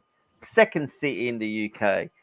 Why not leave things like boxing? People like the fucking FBI, CIA, people like the Queen, where I live. Fuck 'em. What the hell is this guy talking about? No, I don't know. what I'm saying is, why don't people stay out of boxing and just let us enjoy our sport? Well, Unfortunately, well- the mob has been in boxing forever, man. Forever. Yeah. Yeah, It's I never got gonna- no problem with the mob. I got no problem with them. Well, I think it's a good thing that they're in boxing, to be honest. Well, now the mob is also controlled by lawyers. It's not so much the power of the gun anymore. It's the power of the pen. Yeah. Well, that's been going on since the 1980s, so it's been going on for a long time. Well, and what's going to change it? This It's not a bad thing. It's not a bad thing, to be fair. this is my thing is when it comes to boxing in the UK. See, these big guys out here, they've been taking boxing out of the little guys' hands. So every time these little guys get a boxer, they come through and snatch that motherfucker up by force. You know what I'm saying? Either they're scaring the motherfucker out of his fighter or whatever the case may be. Also, what I'm kind of thinking about with Canelo, it's kind of like Matchroom Boxing wants to keep Canelo Alvarez from American fighters. That way, Yeah, but the thing is, hold up. Sorry, bro. That way, the ball is always in his court. See what I'm saying? If he keeps Canelo and big name fighters from American fighters, then he gives his brand all of the exposure and leaves everybody in the dust. That's the reason why. That's the reason why I keep saying that with this Anthony Joshua thing, it was always fucking eerie and very irresponsible to allow that to go down that way. And then Tyson Fury, he goes and jumps and stuff like that. I just think that it seems like a lot of these boxers out here, they don't know when they're being manipulated. They don't know that this game, the boxing game, right? The boxing game, as far as matchmaking, getting fighters, putting fights on and stuff like that, is damn near go hand in hand with the pimp game. And a lot of these fighters don't know when somebody's their friend and when somebody's they fucking pimp and they the bottom bitch. Yeah, And like I said, look at Canelo. It's like his look. We could go down the list. We could fucking literally go down the list since this guy has signed with Matchroom Boxing. He probably only fought one fucking American, and that was Danny Jacobs, because Danny Jacobs was signed to him. He ain't fought. He fought fucking Rocky Fielding, Danny Jacobs, Sergio Kovalev, Callum Smith, Abner Ewing, and about to go on to fight Billy Joe Sanders. And I think I could have beat Rocky. I could have beat Rocky. I could have beat fucking Rocky Fielding. And so what's he doing that for? He's doing that for legacy, man. Legacy. History's not going to recognize that. He's going to be a joke if that's the fight. Showcase you know what? You know what? And he should be. I mean, look, we know how it is. We always talk about, you know, Bruce, and Pigeon. Y'all, I mean, I'm pretty sure Bruce knows a lot more. But you know, as far as the atmosphere when y'all was growing up in boxing, and you actually seen people and understood why they Hall of Fame, and there's no fucking question about why somebody's a Hall of Fame, and there's no question about somebody's not fighting this guy and that guy, and there's no question about, like, let's say for instance, see, back in the days, you guys were satisfied. You guys were being not satisfied. You guys were being satisfied. You see what I'm saying? With the meal that boxing was giving you. Yeah, there was some hiccups of why onesies and twosies with fights that you guys wanted to see and stuff like that. But overall, right now, it's like it's like we get our tail snagged every fucking week with a fight that never happens.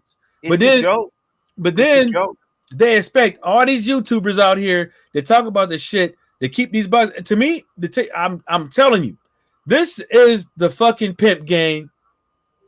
And all these fighters out here, they can sit up like Ryan Garcia's like, oh, you know, the promoter works for me. I'm the shot caller, and this and the third. You don't look. Your young ass right now, you in the stage of your fucking life when you learning how to be a man. First of all, you learn it. You're going to make mistakes with trusting people. You're going to make mistakes with sitting up over here allying yourself with people. You over here in a game full of fucking wolves, and you a sheep, but don't even know it yet. If you think for one fucking hot second, that the way that Canelo Alvarez got out of that contract with Golden Boy was by the way of some weird shit between the Zone and Canelo and Golden Boy in the Zone and some outside deals and shit like that, man, that motherfucker was pimped out of his goddamn contract. 100%, in my opinion. 100%. And these people out here, like this, like I just said, it's like Edward Hearn is keeping the ball in his fucking court. He's keeping the ball in his court with Canelo Alvarez. So now anybody that wants to fucking fight Canelo Alvarez is going to have to take less fucking money. Less fucking money, because he's going to bring up highest purse and this and the third. Why I got to pay you this if you really want to fight? Blah, blah, blah, whoop, whoop. You know now, well, look, let's go down the list. You know now, well, them guys that Canelo fought didn't get paid shit. No. And they're all soft as hell too, man. You know, these fighters today, they're not as tough as they were in the day, like you're saying, man. Canelo's getting fed cream puffs, basically, man. These guys are not in condition to take a title. You know, we want to see two pieces of rock clash with each other. Yeah.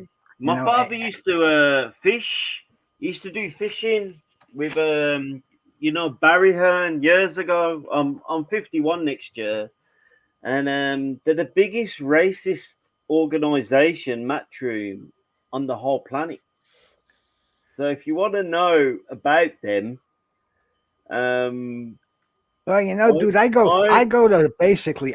I want to know about the fighters fighting each other, because you know all the backroom talks, the politic talks, that stuff really bores the hell out of me, man. You know.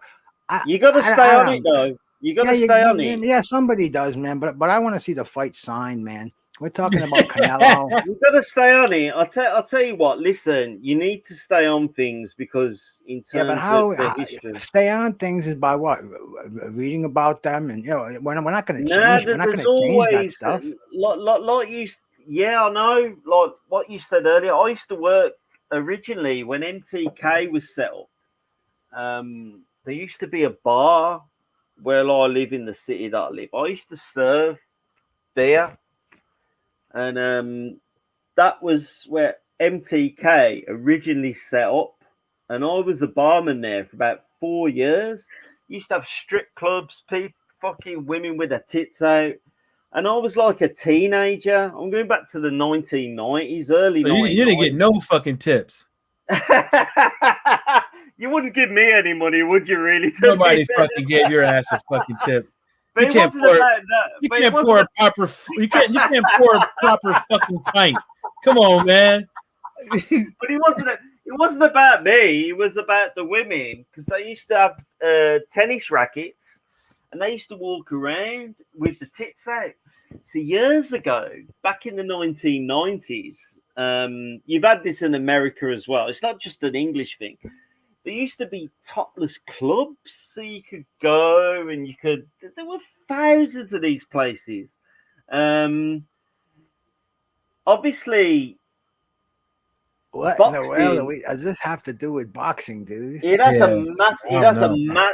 no. Listen, I it don't has know. it has a massive thing to do with boxing because years ago, boxing was a lot more sexualized. Now it's a bit more strange. I preferred it when it was more Yeah, female orientated. To be fair, like what the fuck are you talking about? Like I'm not fucking looking at Mike Tyson like, oh yeah, he look at the muscles. Yeah, I like that shit. Like, come on, man. Like, what the fuck you but there talking was about? women Sexualized. that you used to get women in the bars before Yeah, the but fights. You used to nobody get women fucking. in the But bars that's before what the I'm. What I'm saying is, oh, hold up, That's what Derek I'm Daly, saying. what's happening? Lowland Profits, what's happening? But what I'm saying is like, look, man, back to boxing. Go on, bro.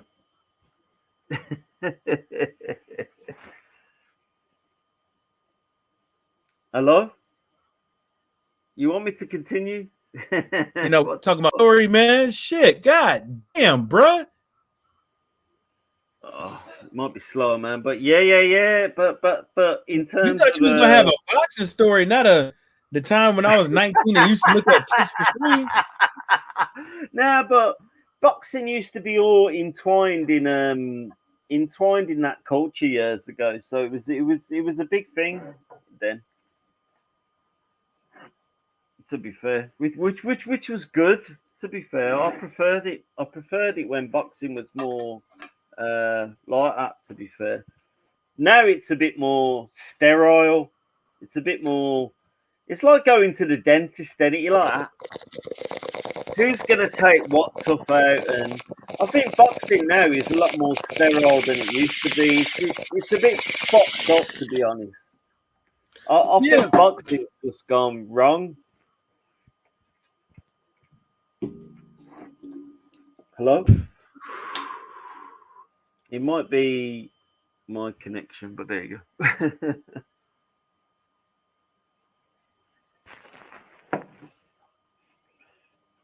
Probably my connection. I'm not sure, to be fair.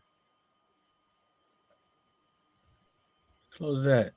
Now my connection is coming in and out and shit, and I'm trying to figure out like what the Yeah. fuck is going on here. Yeah, Mike, Nah, can you man. hear me? Yeah, I can hear you.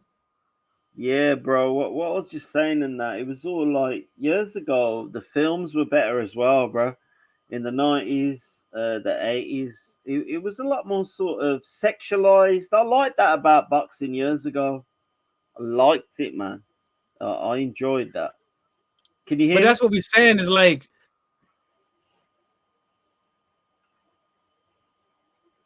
Oh shit! I think it's the connection, bro.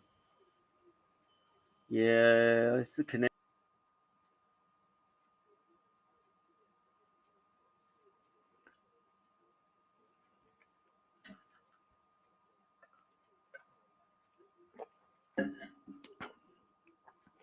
Hey, you guys, you still out there or what? Salute to the lowland prophets out there, Derek Bailey. Hey, is this guy finally gone here, man? Because he did But not that's make what we. any sense Yeah, we. to me.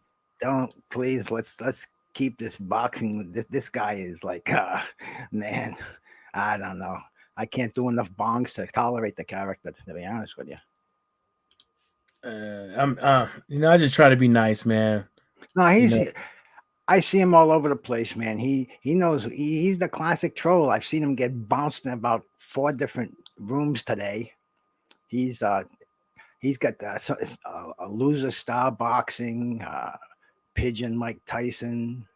I don't know what name he's using today, but he's a character, man. He makes me laugh, but I think he's had a few too many tonight, and he's kind of slurring his words and everything, man. So hey, God Yeah, bless him, because though. You know. you remember when I had him sit on the couch and I went over his addiction to trolling. Yeah. You almost got in this medicine cabinet, man. Yeah, I had to, man. That's how you got to do it. But I just try not to be mean to people, man, because No. really not. But yeah, back. I can't be mean. I can't be mean to anybody out here. You know, they're just people. They're not even faces. This is YouTube, man. You know. Yeah, dude, that's Pigeon Mike Tyson. He's all over the place, and sometimes he makes sense. He does have a lot of boxing knowledge, but other times, man, the guy's all over the place. He's trolling, and I've seen him doing his Hitler routine on there, man. Really turns me off with some of the bullshit that I've seen him do. But yeah, People, that's the guy. yeah, that's just, yeah, He was in Bloods today. He he was got bounced spamming. around. Yeah, blood. Blood doesn't delete anybody, and blood, zapped him. Yeah, because I was trying to listen, but I forgot my headphones, and Blood be fucking. Sometimes he don't be using his mic, and he got like a mad echo, so I can't hear real good. And people kept running their fucking mouth around me at work, so I was getting pissed to fuck off because I couldn't listen. And I was trying to tune in because I know he went like live at least twice today. Oh, it was like old time, man. Blood did his thing about Canelo this morning, and about D Styles. Then D Styles did his rebuttal, and then Blood came back. It was great, man. It was two gentlemen who had a disagreement. They weren't threatening each other. Nobody's pulling up on nobody. It was a very cool. They both did very cool lives. I watched some of it, and I just don't.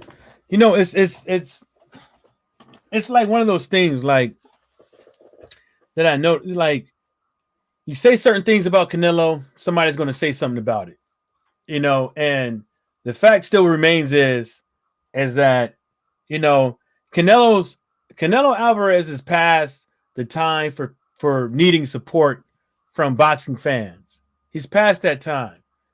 And so with that being said, if you're watching this, if you're going to watch if you're going to pay for Billy Joe Sanders versus Canelo, knowing now well that Billy Joe Sanders doesn't stand a fucking chance, in my opinion, then you're just enabling him to do whatever the fuck he want and not give you a damn thing what you interested in. Yeah, but I'd take Billy Joe over Yildirim on Saturday night. Oh yeah, that was a non-fight. I mean, the entrance was had more excitement. It was almost like Apollo Creed coming in for Ivan Drago. I was waiting to see James Brown get out there and start singing "Living in America." Yeah, dude, that's. People say they stole it from Triller, man. No, that's.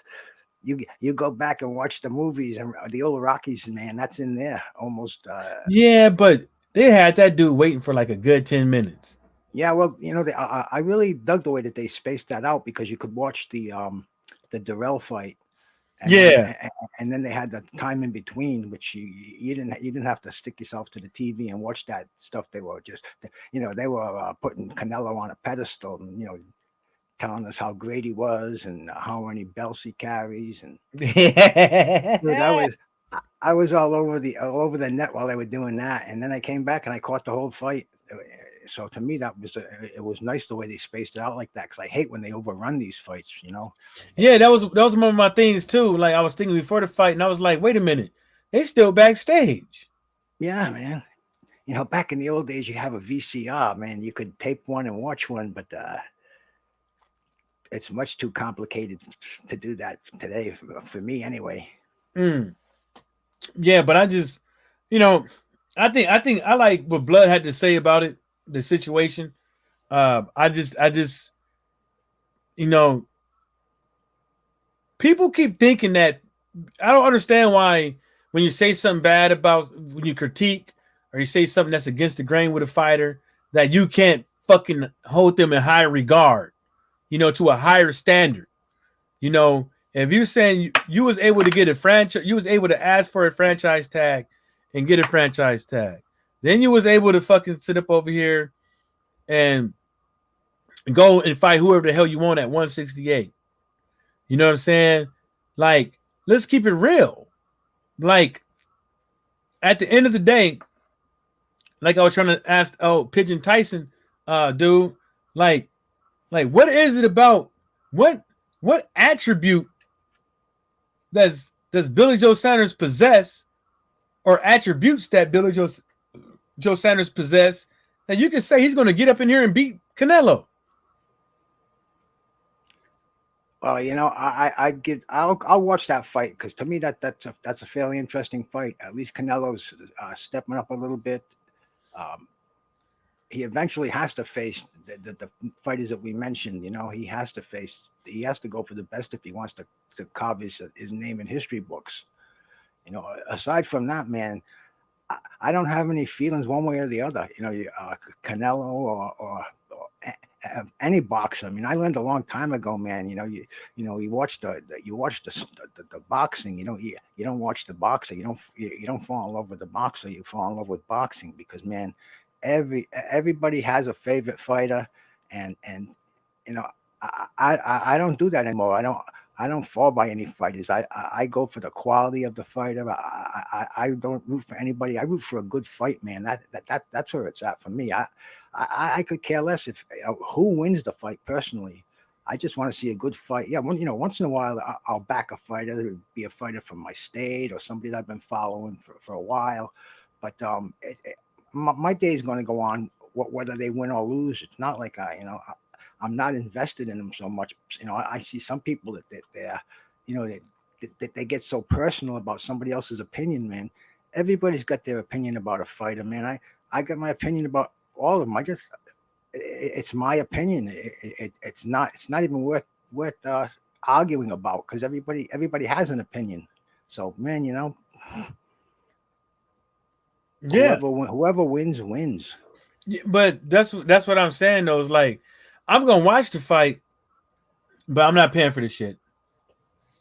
I'm gonna watch it, but I'm not. I just can't see myself paying and enabling this guy to keep having fights like this. I can't do it. I don't have the dough to do it anyway, man. I probably live on a quarter of most of the people around me make. Me and my wife stay home. We're hiding from the corona. I want to see entertainment on the tube, and I very seldom even watch television, man. I'm on YouTube and other sites to watch boxing and wrestling. I still love that once in a while when I can catch it. And to me, I'm not going to spend dough on these pay-per-view fights. You don't have to anymore. They have to find a new way to sell these fights, because once you can get them for free, we want to support the fighters, but I can't do it. I can't spend $80 on a pay-per-view when I can just do it. And I think the threat right now into these major networks right now is that is going to be these other. See, this is what people fail to realize is that there's always been fights on other platforms than these major networks. Either it's Facebook or Fit or whatever, Don King TV or whatever. There's always been fights on his other networks. What's going to happen is eventually these networks ain't going to get what they want out of these fighters anymore when these fighters are able to have everything within, their ownership. There's nothing saying that you can't host a pay-per-view on YouTube, Facebook. There's been fights on Facebook, pay-per-view. I've been finding so many cards. Lawrence Williams always turns me on to these sites. They're live boxing going on in the afternoon from Italy. They're in the evening in Italy, and there's some professional cards. They have European titles. There's just all. I've seen fighting from Africa. There's so much at our disposal for free. For basically a cable bill. I can't see giving Canelo a nickel, man. I can't see paying anything. To some of these crooks out there today. You show me Deontay Wilder in his rematch, the rematch that he deserves with Tyson Fury, and I'll pay for that. Aside from that, man, I can't think of a fight right now that I'd even consider paying for. Right. I bought the Carissa Shields one though. I bought that. Yeah. Well, the only reason why, dude, I watched it. The reason why I said I bought it was because, like, I bought it out of support. You see what I'm saying? Even though I believe deep down in my heart, from what I've seen with my eyes, that it's going to be a one-sided fight. But I bought it because she needs support in order to get these other fights, because these other women don't want to fight her because of money. Because of money. If Clarissa Shields is able to do this on her own and get X amount of dollars, off of this bad boy, these fucking these other hags, they be coming out of the fucking woodwork trying to fight her then. You know what I'm saying? No, I do, man, and I'm 100% behind supporting your fighter. If you can do it, if that's the way to do it. I just don't want to put money in Eddie Hearn's pocket. I don't want to put any money in Canelo's pocket. Any of these whacked out organizations, man, they're charging the $80 for a fight that back in the day would be on a Saturday afternoon, on a triple header on Wide World of Sports, or even recently, they'd be on Boxing After Dark or Showtime fights, and now they're all pay-per-view happy.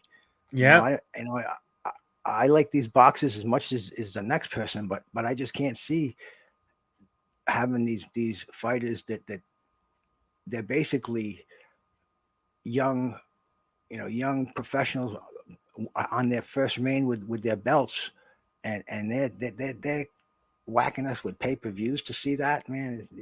I'm gonna watch that, but I'll be honest with you, I'm not putting money out of my pocket for fights that should not be charged for. I stand on principle, man. I'm a tight ass OG.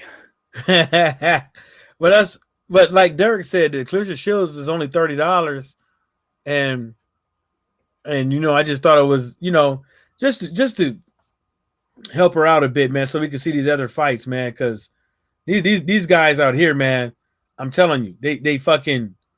I don't know what these women is doing. They know who they should be fighting. These guys know who should they be fighting. I mean, like I said with Earl and Crawford, they need to do what they need to do, man. And because these other guys they don't want to fight them. They want to keep the ball in this promoter's hands or this promoter's hands and not fight nobody over here and starve everybody else out and try to make it to the big rainbow in the sky and shit like that. And get out of boxing. And at the end of the day, people are not going to fucking wait.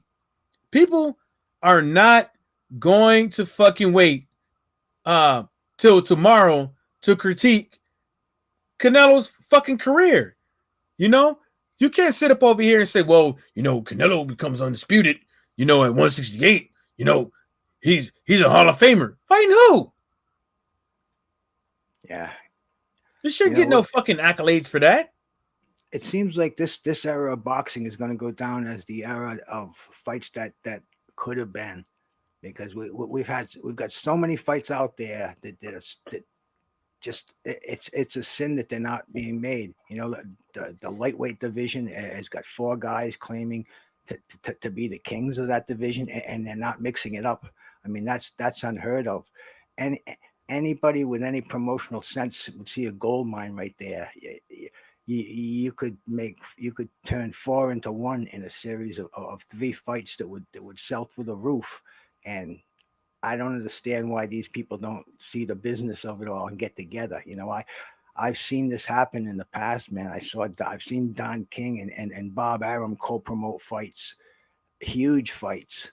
Um, it's such a shame, like that they're not making these fights. You know, that what we're over here talking about Billy Joe Saunders and Canelo in a fight that's a B-level fight, and there's just so much out there that can be done in any division we talk about, man. Any division out there.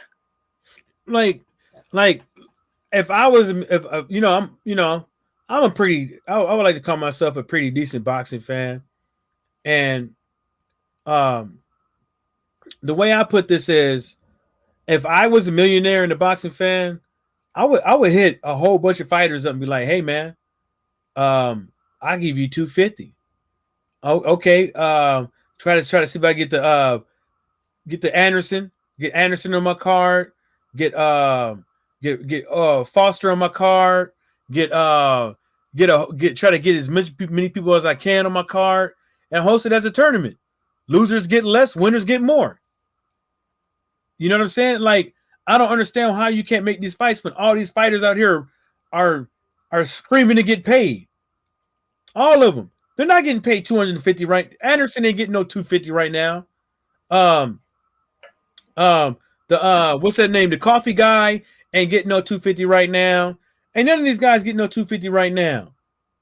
And you mean to tell me, as a promoter, like, you couldn't fucking sit up over here and like make a decent fucking gamble with a fucking fight card? Then you have a fucking fight card. Like, let's just put it like this. How is the fight card? How is the fight cards on Saturday? Uh, the best fight of the night was the heavyweight fight, man. The Zhang. Yeah, exactly. There's the Zhang and Forrest. To me, that was the most entertaining fight of the evening. You know, everything was okay, but like you're saying, these young heavyweights, it would be great to get them into a tournament and weed them out, because there are a lot of them, man. Uh, you know, there's so many up and coming heavyweight lions right now, and the thing is, they'd never do that at the stage in their career. I just can't see it with all these egos in boxing today. They'd want to pad their record and chase after a title. Back in the old days, they used to do that, man. I can remember Donald Curry and Marlon Starling when they were coming up. They were just after Sugar Ray Leonard, and these guys were undefeated. Both of them were headed for the title, and both of them were headed for an inevitable clash that they were talking about on the lines of Leonard and Hearns. But anyway, they fought each other early on in their career. Donald Curry won, but the L didn't hurt Marlon Starling a bit. He went on to win 2 titles in the welterweight division. He had as big a career as Donald Curry, and they fought again down the road. But anyway, my point being, these young fighters are afraid to fight each other. They're afraid to lose that O. And if you give us a good fight, a good scrap, your careers are going to get even brighter. They're gonna branch out even more, and that L is not going to mean anything. I mean, Sugar Ray had that L when he fought Thomas Hearns, and nobody even mentioned that. That wasn't even an afterthought, man, because that wasn't an L. That was a war, and somebody had to win and somebody had to lose according to the judges. But like I'm saying, man, get these guys together. But they're all such divas. I don't think you're gonna see this situation settled, and that's why boxing today it sucks for a lot of people because you're just not seeing the fights we want to see. Even at the young stage, you're seeing these fighters taking on guys with 4-16 records, to get experience and pad themselves. It's bullshit, man. Yeah, It's not boxing like boxing should be. damn right. Let me read some of these comments real quick. Let's see what we got here. Brown on Brown boxing. What's happening, man? He said Brown on boxing. He said he'll buy the Shields fight for $30. Derek said I'm going to order Clarissa Shields fight also. Hey man, she appreciate that. The Outlaw Pugilist said Clarissa ducking Savannah Marshall. No, she ain't ducking her. She gonna get her ass whooped too. Brown on boxing. Old media has no black fighters. I don't know who they have, but they backing some of them, but I don't know what the Dougie Fishers, uh the Chris the Iolis and the Chris Mannixes and the Kim Jong Uns. I don't they know boxing. They know boxing history. They know all that. But as far as what comes out of their mouth, that's a whole nother motherfucking story. Derek said, what's up, Brown on Boxing? Brown on Boxing said, what's up, Derek? Brown on Boxing said, this era of boxing is the clout chase era and fake fighter era. You goddamn right. That's what it seemed like. And they can't nobody really deny that. Brown on Boxing said real fighters who are trying to fight everybody get shifted on by all these fans who want to protect their favorite fighter. I think there is people out here really trying to protect their favorite fighters and not see them lose and stuff like that, and just get ahead and get by just to get by, like a kid in elementary school that's getting passed up even though he can't read. I think that's what's happened with a lot of these guys. Derek Bailey said facts to Brown on Boxing. Also goes on to say Five versus Parker was a good one. Yes, that was a good one. But yeah, that was a good one too. Yeah, that was a good one too for tonight. It just sucks that these main event cards didn't go as planned. Darrell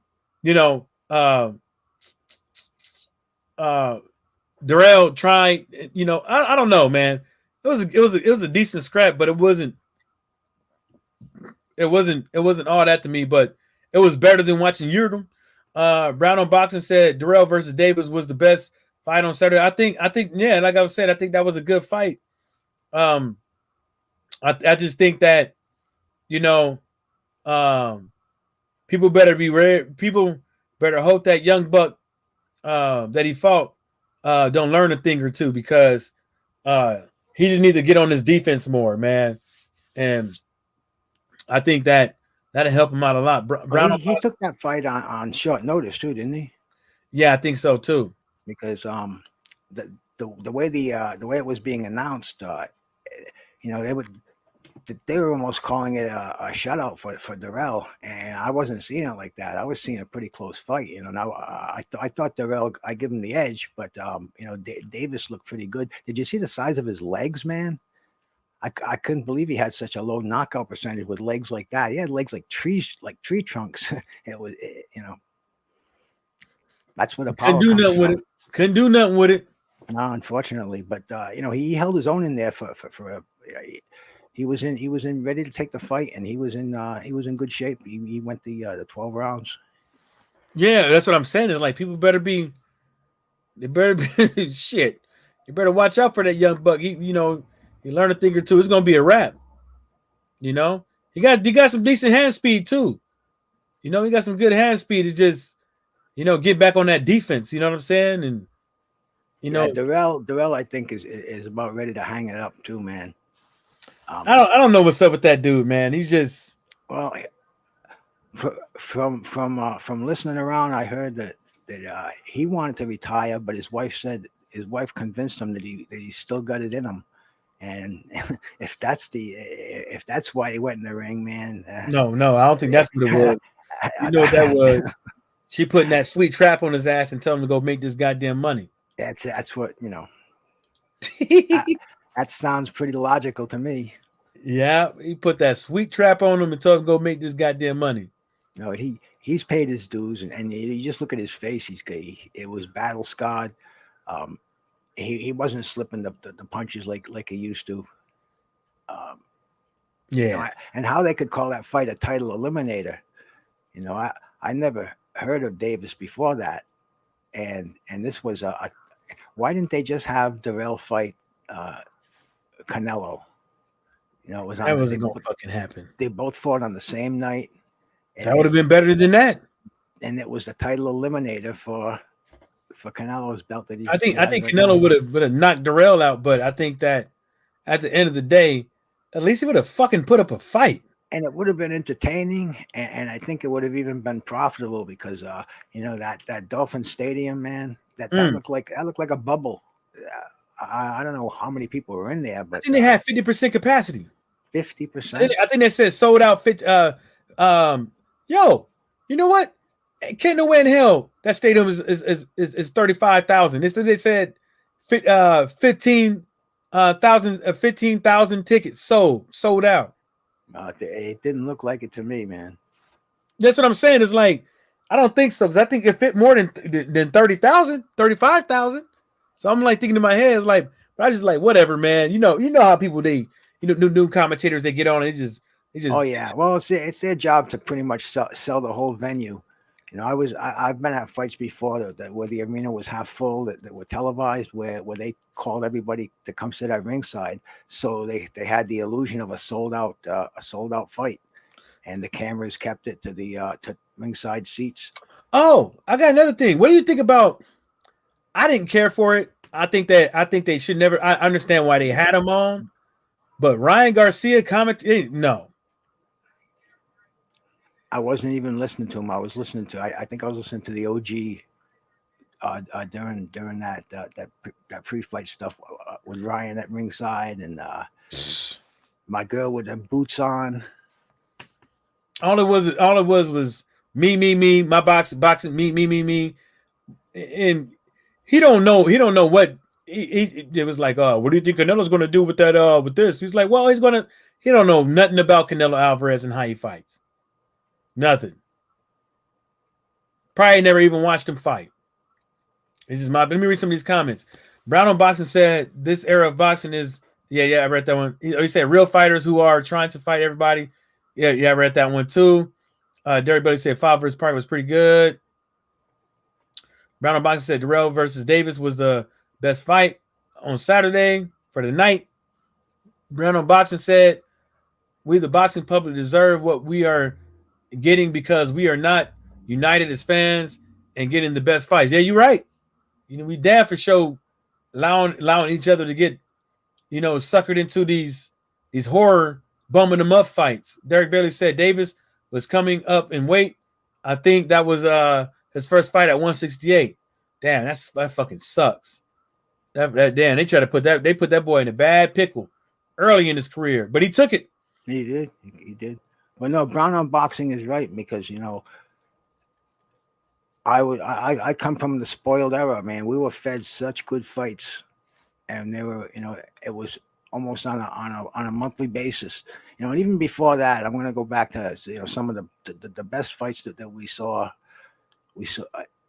I remember the greatest of the fight that I've ever seen would be the Sugar Ray Leonard Thomas Hearns fight on pay-per-view, and 3 weeks later, Wilfredo Gomez and Salvador Sanchez was on. It was a fantastic time to be a fight fan, and it got better and better. We went through the crazy era of the heavyweights where they were passing the belt around like it was a hot potato, but it was interesting. And the Mike Tyson era, and box, and they gave us the best fights that you could possibly ask for. We paid because we demanded these fights, and we didn't demand them. We demanded them, but the promoters knew that this is the fights that are going to make money. Don King, Bob Arum, Cedric Kushner. There were different promoters throughout the boxing stages, but they knew one thing: you give us the good fights, and we're going to pay for them. And I don't know what's on these guys, man. I don't know what's with us with Eddie Hearns, PBC. They getting pimped. Dude, they could become they could make fighters millionaires and they could make the bag themselves, but they're not giving it to us. They're tempting us with it, and screw that, man.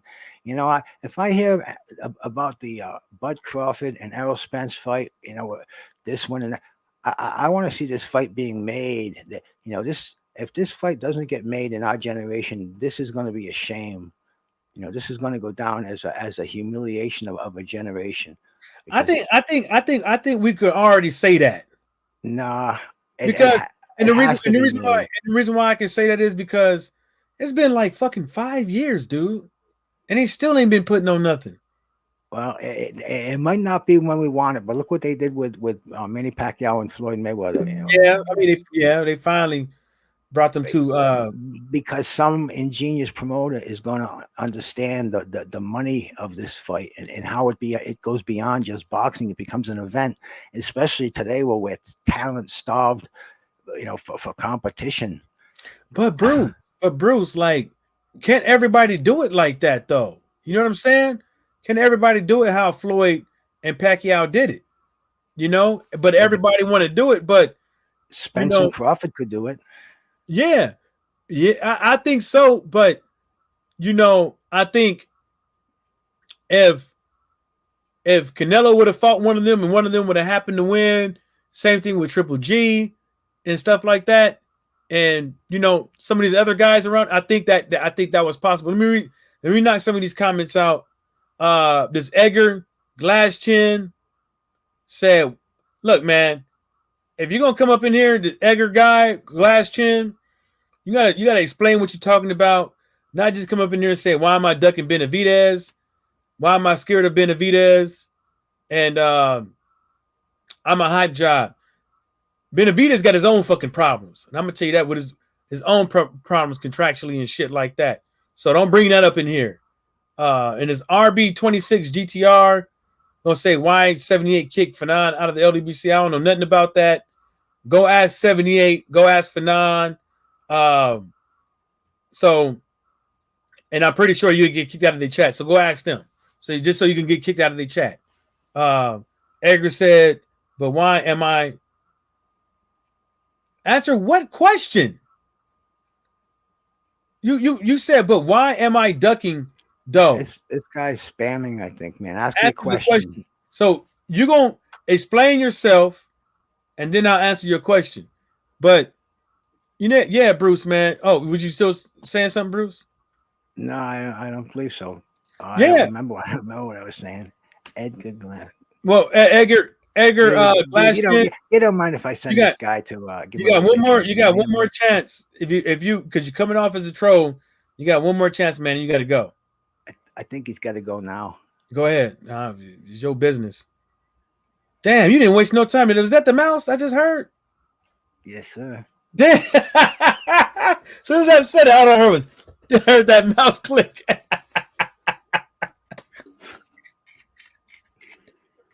Hey, I just try to be nice to everybody, but after like 3 times, you know. I do too, man. You know that's why I'm out here because I absolutely don't want to get into disputes about this fighter over that fighter. I'll debate anybody, but I'm not passionate about a fighter. I think I pretty much straightened that out earlier, man.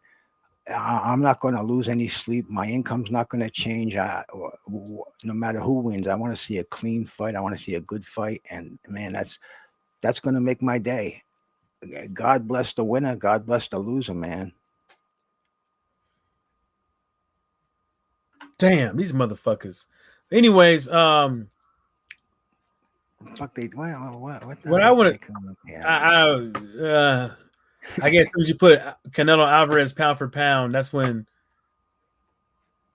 Yeah. Brown on boxing said that's the bullshit that is killing boxing. These trolls, and you know.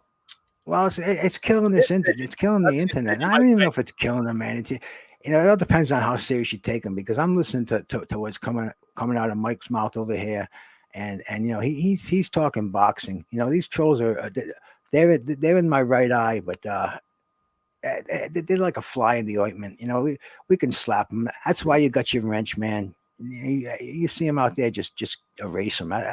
It's not my site, Mike. I'm sorry. I don't mean that, but that's just the way I feel about it. That was whoever that was justified.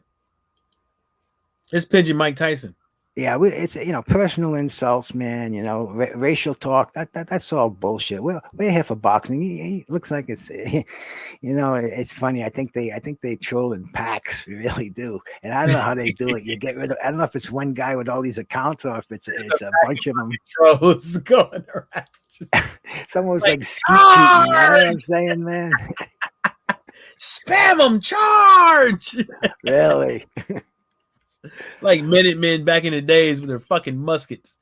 Oh man, dude. And this is YouTube, man. I come from the streets. This is a laugh to me. This Yeah, but that's what I'd be saying is like, all these you could have these guys create all these damn troll accounts and stuff like that, and they come on. They don't troll with like solid boxing questions. They troll with you know uh these gay words and Well, you know what it is, man. They want to interrupt your show and take it over. And if you give them that, then they win. You get some, I don't go nuts over these guys. I see them in a room where they're making any personal insults toward the host, or or any racial comments, or really just talking really stupid shit about a boxer. Bango, gone. No problem, man. Just that's why we give these blue wrenches out. yeah. So Derek Bailey should be wearing one, man. He's a cool dude.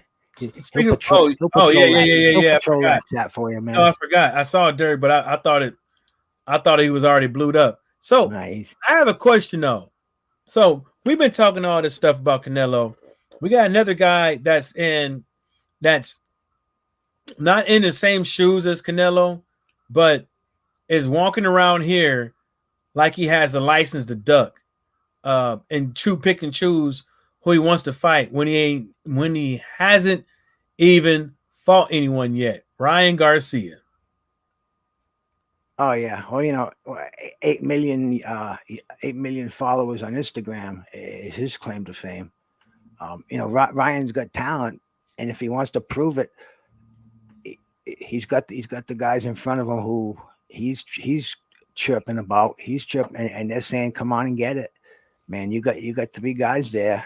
You got belts. They all got belts. You could make a lot of money. You want to have a quick career, get out of boxing, go into modeling, man. You want to come out with $100 million. Yeah, it's right at your fingertips. You know what? Damn. In the day, boxing would give a finger for that, man. That these guys are prima donnas, man. Back in the day, boxers were tough fighters. You look at somebody like Joe Frazier, for instance, man. Joe Frazier was an animal. But look at Joe Frazier's amateur career. Joe Frazier won a gold medal in 1964. He had a broken hand. His left hand of all hands, the left hook. He had a broken hand. No, I thought it was an elbow. Not during the fight. No. Broke his thumb and his hand was broken. And it wasn't during the fight. It was before the fight. So he went into that and he medaled with a broken hand. No, I thought Joe Frazier's elbow was fucked up. Like, no, he was like young. No. Well, this is during the Olympics, man. He was in a cast after them. He could have not fought if he didn't have the heart that he did, but he fought with a broken thumb. No, because I thought somebody said that Joe Frazier couldn't extend one of his arms like fully because he broke his elbow and never had it fixed. Well, that's possible, but I'm talking about the actual. Well, he went into the Olympics and won a gold medal with a broken hand. That sucks. Who can say that, dude? That's toughness, man. You don't get any tougher than that. And today you got Devin Haney. I think broke his finger, and now he can't fight now until it heals. I don't know, man. I'm losing faith in a lot of these boxers. I really am, and not just about the boxers, but that affects the sport itself. So it's and nobody checked him either. Nobody said like, "Hey, man, you just got here. Like, who the fuck are you?" You know what I'm saying? It's like, shouldn't you? Yeah, but he's opening his mouth like he's the man. So you have to defend that. I'm not going to get cliche, but you talk the talk, you got to walk the walk, dude. That's basic knowledge. and look at Ryan. He's on there with Mike Tyson with that little white suit on and the bow tie, and he's calling out Tank Davis. And Tyson got him on the line, and they're going back and forth. And what became of that? Nothing, man. That's what turns me off to boxing. That we know so much, but we get so little. Well, I think the way it went down, I think Mike smells it. I think Mike knows that. Oh yeah, Mike likes to light a fire, but why not throw a little bit of gasoline on there? Get it while it's hot. He could get beat, and there'd be no demand for that fight in a year. Right now, the fight is hot. Both of the names are hot. Now's the time to the iron in the fire, as they say, man. Right. I think he's going to get his ass whooped. Well, he has to do it to get his ass whipped. And I want to see them in the ring. And I'd like to see a good fight, man. I'd like to see Ryan throw those bombs that we see him fight against lesser opponents. And I want to see what happens when one of those uppercuts from Tank pops him on the jaw. I mean, this is an event fight. Right. I get the pizza ordered the day before, man. I go to the commissary and I'm stocked up. To me, this is a good fight, dude. Buying the pizza the day before, damn. You know it, brother. You know it.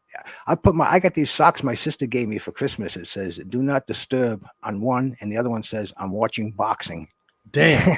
And if you get on your phone and download like most of these pizza apps, like you can set a schedule for when they deliver it.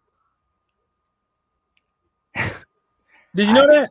Nah, well, I see it on their commercials all the time. You can say they want to get the local shops going because it's a sad thing, but because of this COVID, a lot of these local restaurants, man, not 90% of them they can't pay their rent, man, and it's a sad thing because I don't know what the government may bail them out. I don't know what's going to happen, but that's what these apps are doing now. They're going for the local businesses instead of supporting the big ones. It's Pizza by the Slice app, and it'll connect you to Joe's Pizzeria down the street. You can just order right there without paying for Uber to bring it to you, and all these crazy middle charges. But that's what I know about that.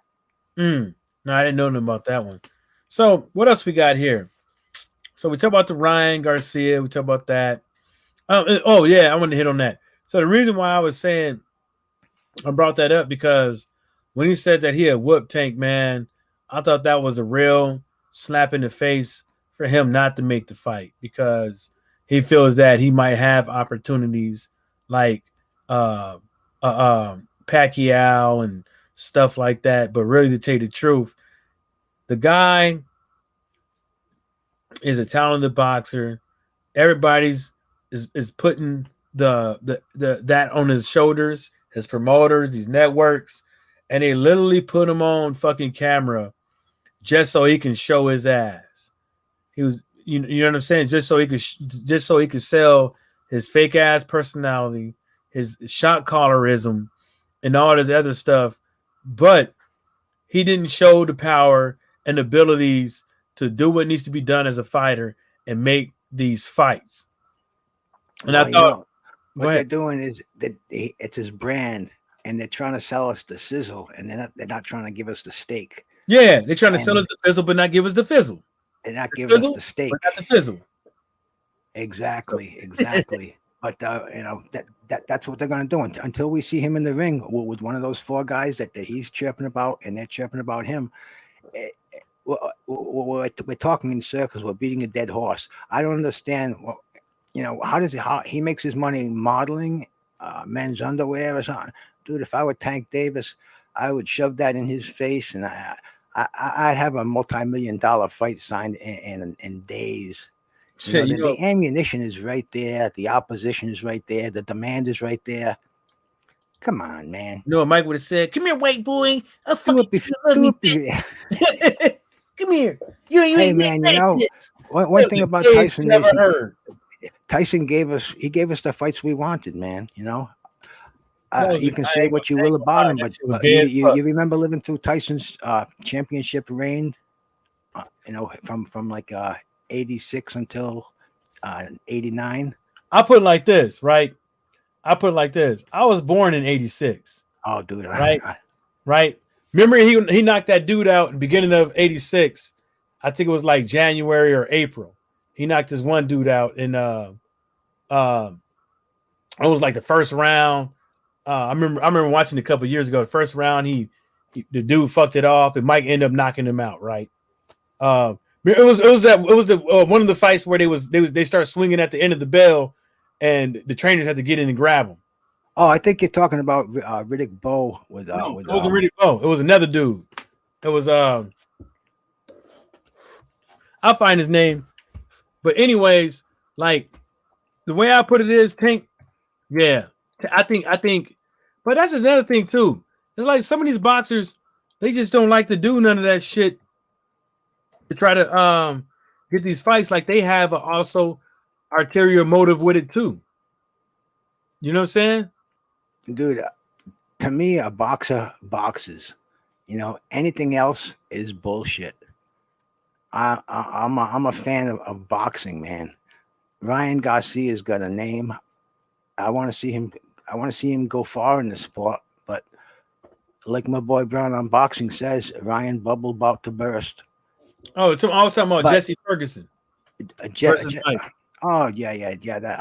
That was an afternoon fight, man. That was the main event on the undercard. Mike Weaver knocked out Carla Truth Williams. He came back. That was a great fight. Mike Tyson, before the fight, he said, after the fight, as a matter of fact, he said he tried to push Jesse Ferguson's nose to his brain. Damn. That was a big quote back then. He was landing them uppercuts though. Oh yeah, man. Jesse Ferguson was a sucker for those uppercuts, and he had an interesting career too, man. He went on to fight Ray Mercer for a title elimination for Riddick Bowe, and Ray Mercer was trying to bribe him during the fight to take a dive to go down, saying I'll give you $100,000. It was muffled, but it was heard on audio tape, and it made the federal courts. They tried to sue Riddick Bowe for trying to bribe him during a fight. Oh, it was hilarious, man. It was hilarious back then. But Riddick Bowe, I never heard about that. Riddick Bowe tried to. No. Ray Mercer, who was fighting an elimination bout with Jesse Ferguson, and the winner was going to fight Riddick Bowe. In fact, the winner did fight Riddick Bowe, and it was Jesse Ferguson, but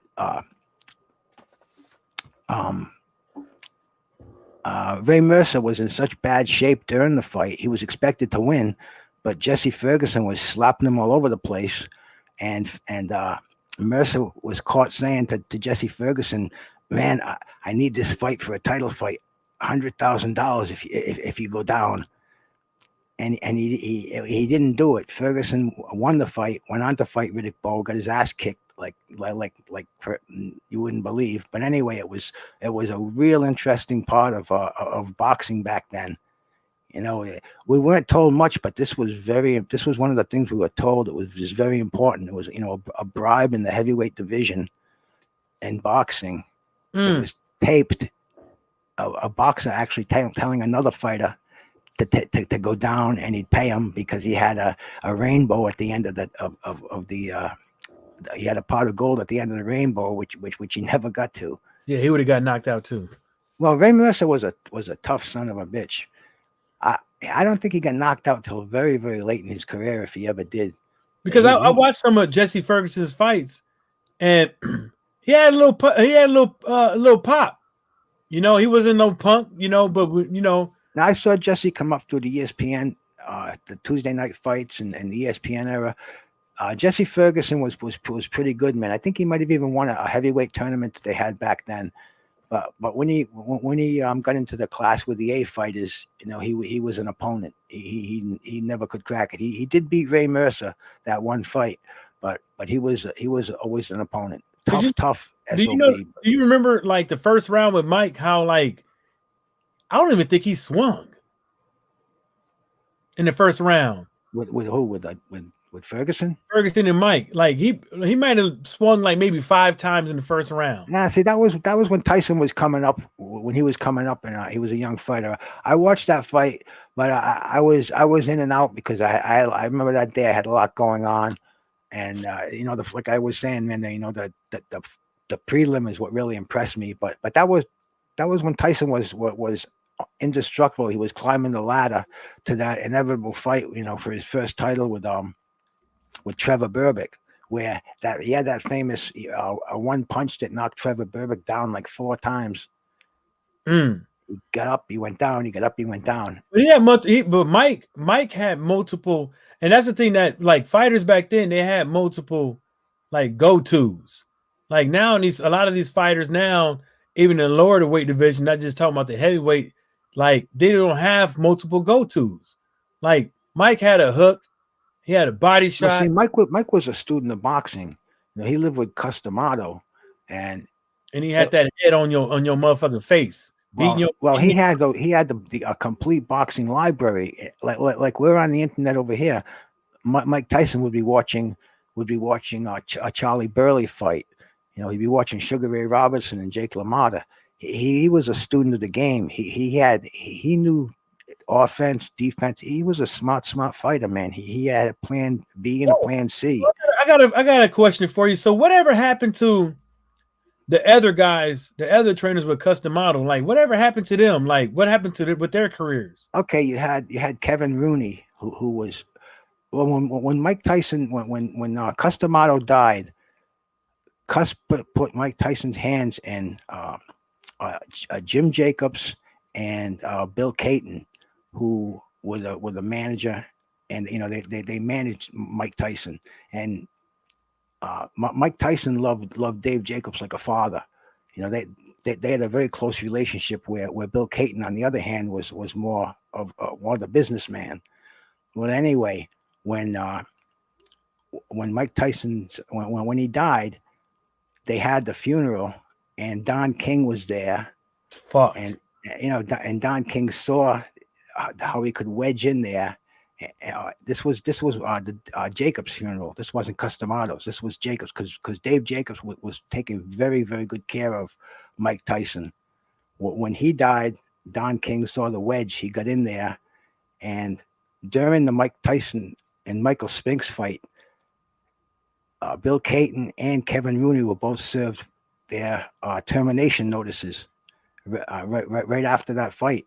Robin Gibbons saw to that, and Don King had Mike Tyson, from that day on, and that's when his career went down the tubes.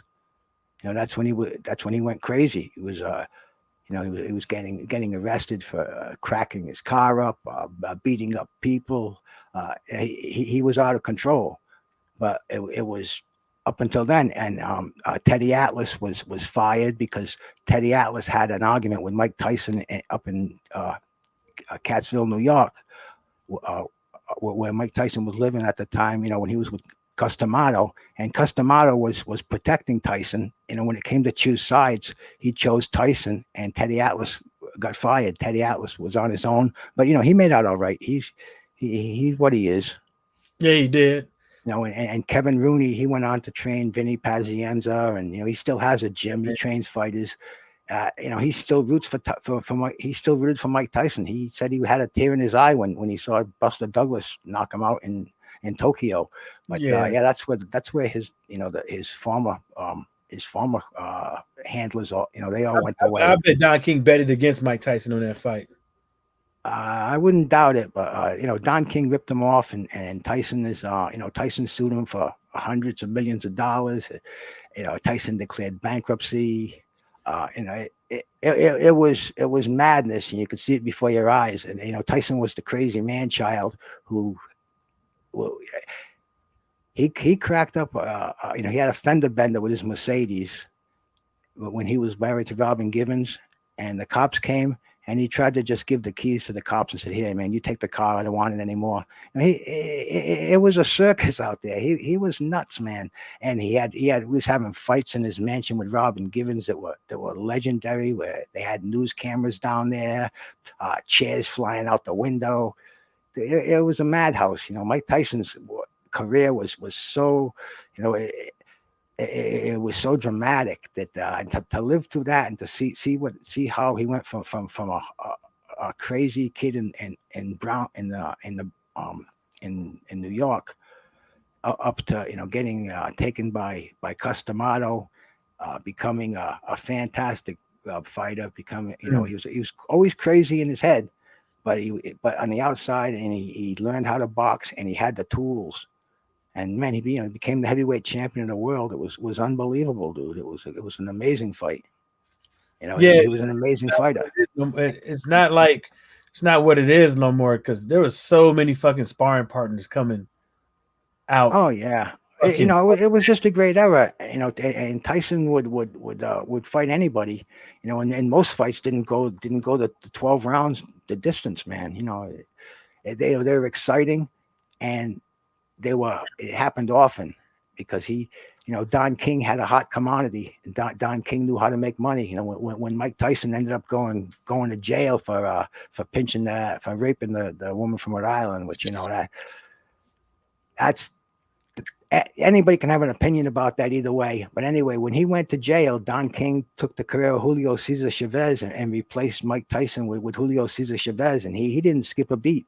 He kept giving us fantastic fights where he was putting on, cards featuring Julio Cesar Chavez, against Frankie Randall and Terry Norris and Simon Brown on the same card. It was amazing. Boxing is nothing like that today. Boxing is really is boring compared to what it used to be, and that's what really pisses me off, Mike. That's what gets me when I sit down here and I get on this track. But I'm spoiled, man. I was fed the best fights when I was in high school on weekends, man. Right up through through my adulthood. It was fights on every weekend on Wide World of Sports, on NBC, on CBS. And then when cable came around, we were fed fights all the time with Tuesday night fights and the Friday night fights at USA. Tremendous pay-per-view cards that you didn't even have to go to the theater for. They came right into your living room. And man, it's gone backwards since then. It's these fighters it's the quality of the fights. We don't anticipate any. We got the anticipation, but we're not getting the participation. Like Don King used to. He was a show in himself, man. He'd talk in rhymes, but man, that was all part of the era. It was fantastic. It's just not there anymore. You ain't lying. You ain't lying, but hold up. Let me read some of these comments. And Pigeon, Mike, you behave yourself out there, and we won't blast you. Yeah, Rattle Boxer said Ryan bubble butt to burst. Brian bubble bout to burst. Sorry. Then he goes to Brown on Boxing says Ryan is a clout chaser. My guy, he doesn't want those fights. He will get knocked out. I believe he get knocked. I believe he's doing the unthinkable, which is the unbecoming of a boxer. Picture Mike Tyson said Mike was a beast. He said Rooney and Tyson had issues. 1989, King was slimy. Then we had 1990 and Buster. That was that. Then Derek Bailey goes to say, yeah, after the Spinks fight, it went south for Mike. Pigeon Mike Tyson, Bruce is right. That's what Pigeon Mike Tyson said. Derek Bailey said Mike crashed his Bentley. Also smacked a tree. That's what happens. Cocaine is a hell of a drug. Pigeon Mike Tyson said, put my kids to bed. I'll come live again. I worked for Gene Egan as a barman and boxed for 14 years at his gym. Oh, that's you was getting your head boxed off in that gym, huh? I'm fucking with you. Pigeon Mike Tyson.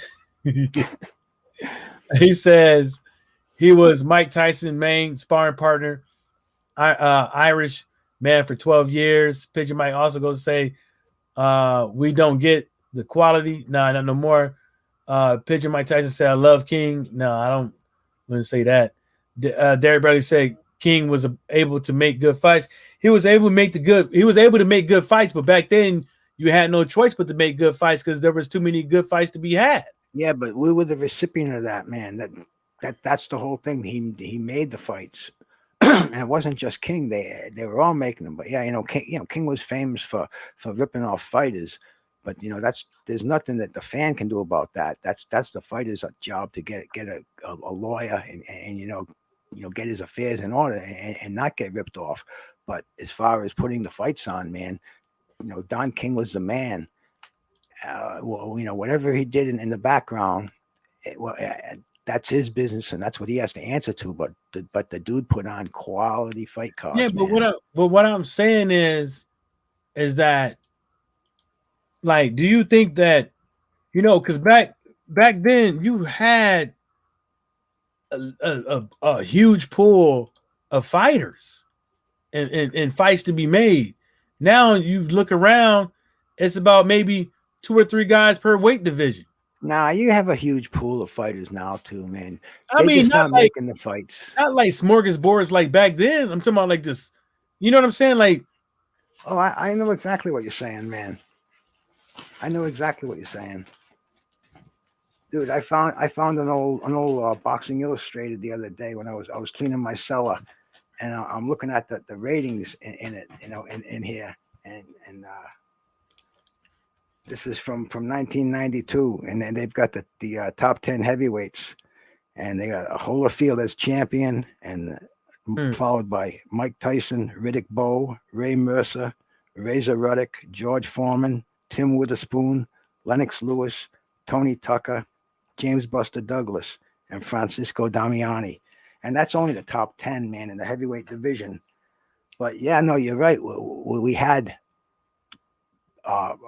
fighters back then, not necessarily better than today, but we knew about them and we wanted to see them fight. And that's the problem. These guys today aren't getting the exposure because they're on undercards on these pay-per-views where they're stuck on these undercards that you see them on Fox 1 at 6 o'clock in the evening, and they're just not being cultivated in the proper way.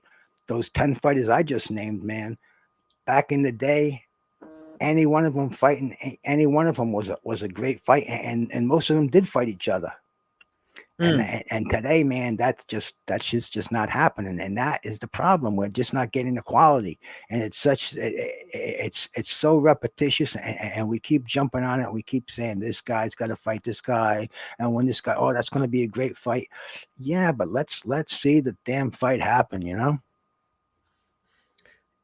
gonna happen no time soon, and don't hold your breath. But dude, what are we gonna do? We're gonna talk. What are we gonna talk about in here if it doesn't happen? No, I'm just fucking with you. No, dude, I'm fucking with you. Yeah, like because the way I put it is, there is a way for these. I think that, like I've been saying this for a while. I think it was Brown on Boxing or Derek Bailey said, but it's like when there's with all this flood of information on social media, it's like it seems like it's hard as fuck for for people to get the right point across.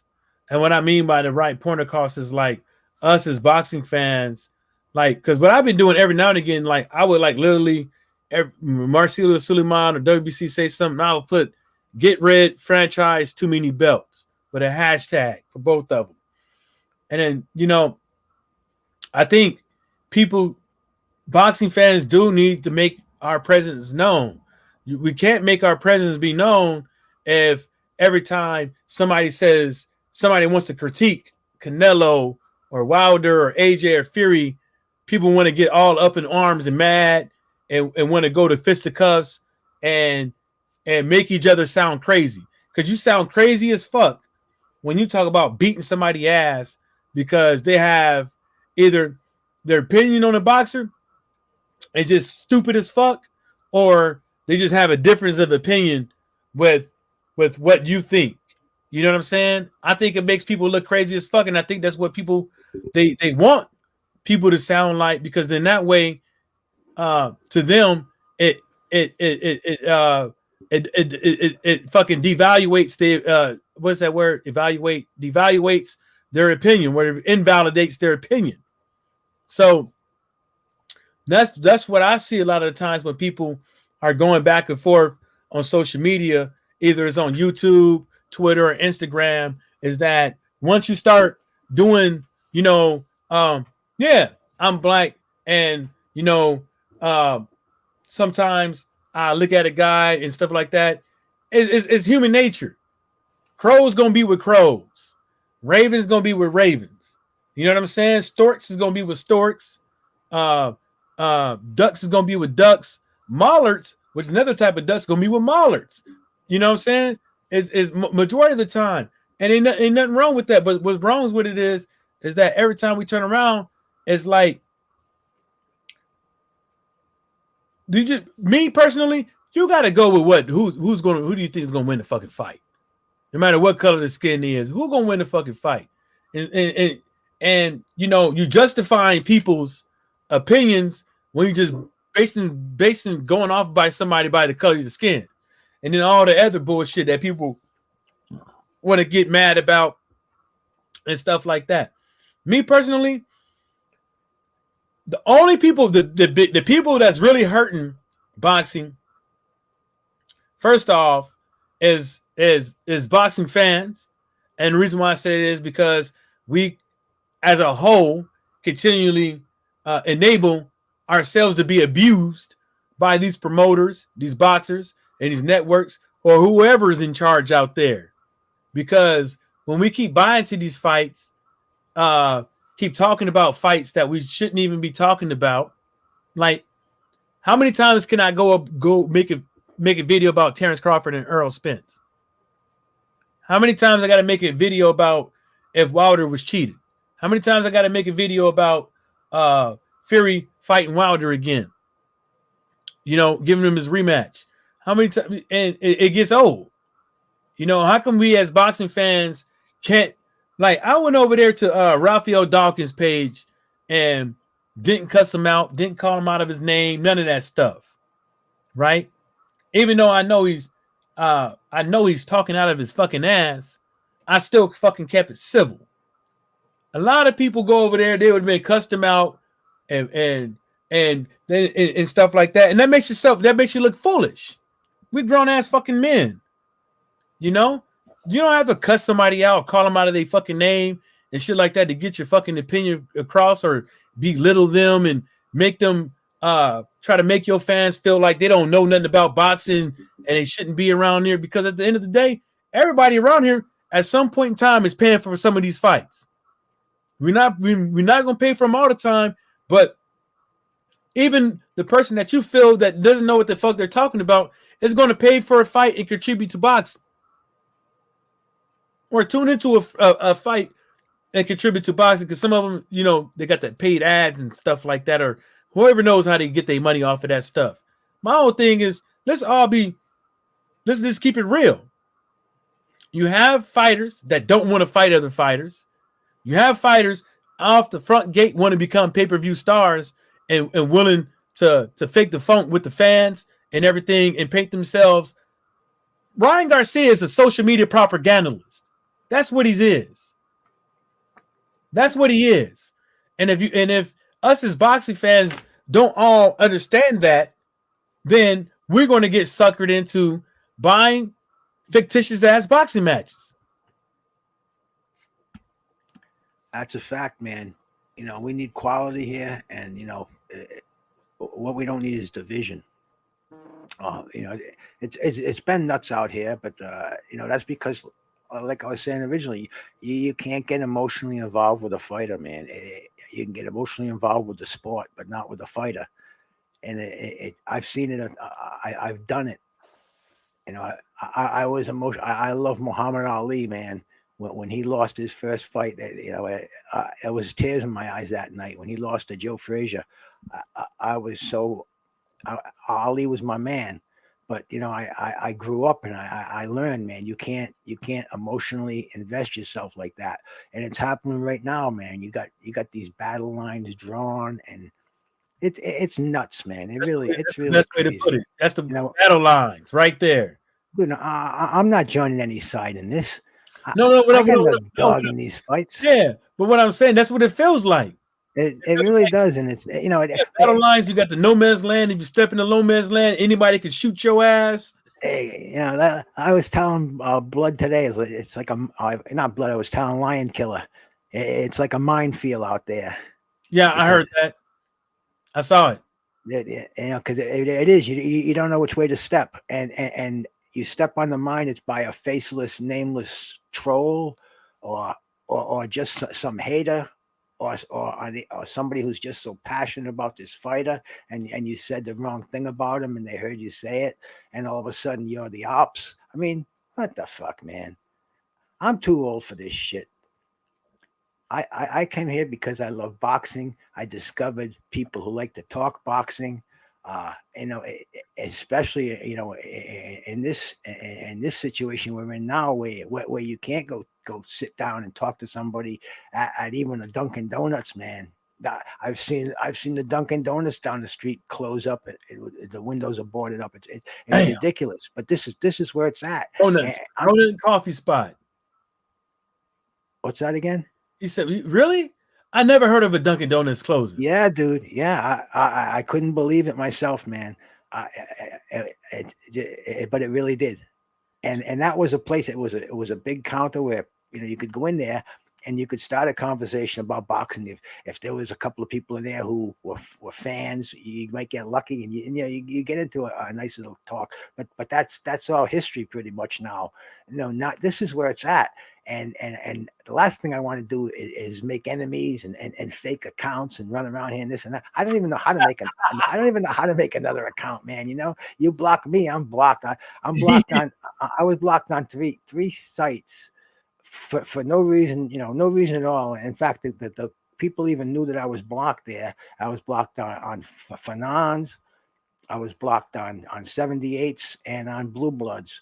And it's funny because they're all LDBC channels, and there's a lot of other guys out there that I talk to who are blocked on there, and they all know about it, but they can't unblock me. In fact, the last time that I saw Fernand in the chat room, I gave him a salute, and he saluted me, and he says, "You still blocked on my channel?" with a question mark. And I said, "Yeah." And this was, I don't know, a week or two ago, and I never heard from him. And you get blocked on these channels, you can't support them because these guys kind of they rely on getting support from us, and I don't mind throwing a few bucks out there, but when you're blocked, you can't give them a super chat.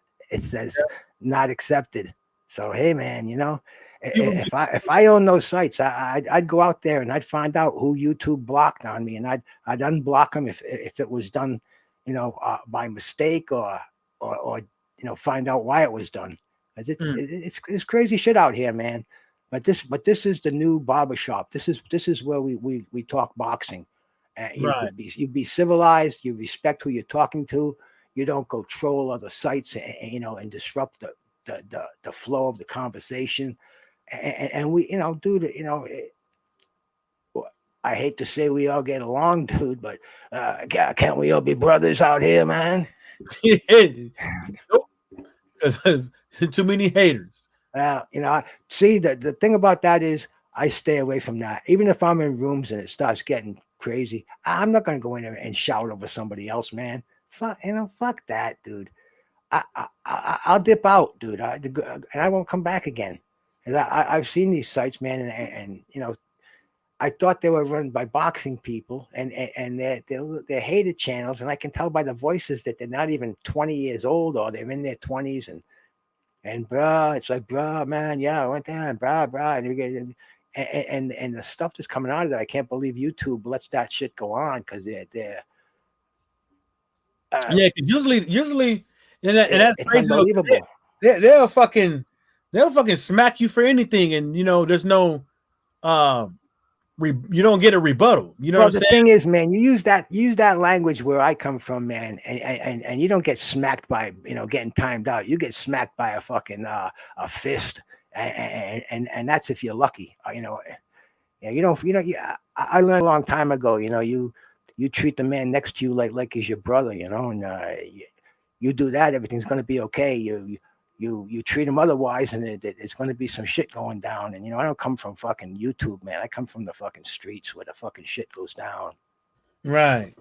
Well, they're saying boxingscene.com right now, and they're saying Andrew Ruiz versus Chris Arreola is coming up on April 24th. What do you think about that? Well, dude, I heard about that fight where they were talking about it probably a year ago.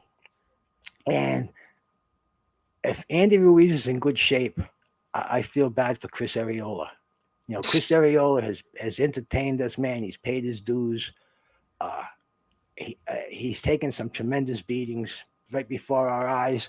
You know, I really wish Chris Arreola didn't have to do this. You know, he's a fighter at heart, man. He's an LA gang man. You know, he's a soldier, and he wants to fight. That's what it seemed like. And you know, he's a tough son of a bitch, but you know, he goes in there against a prime Andy Ruiz, who, if he comes in there in the shape he came in for the first Joshua fight, it's not going to be a pretty fight.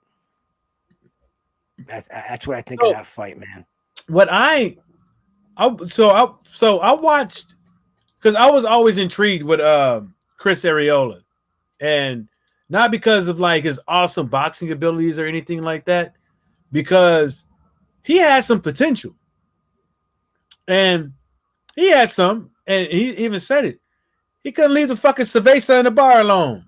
Yeah, no, he had potential, but you know, when he got knocked out by Bermane Stiverne in that rematch, his career was never quite the same. I think he hit the cerveza big time after that knockout.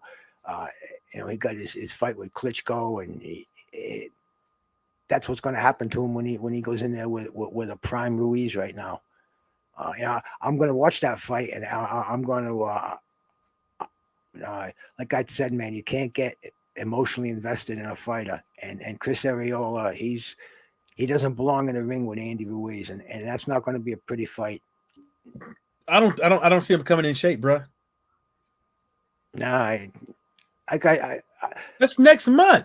Yeah, dude. Like I said, it's not going to be a pretty fight, but it's one of those heavyweight fights that you know, I'm sure I'll be watching it, and I'm sure it's going to be like a PBC main event. Yeah, Derek Bailey, Arreola is a wild dude, man. You know, he's from I think he's out there from LA, right?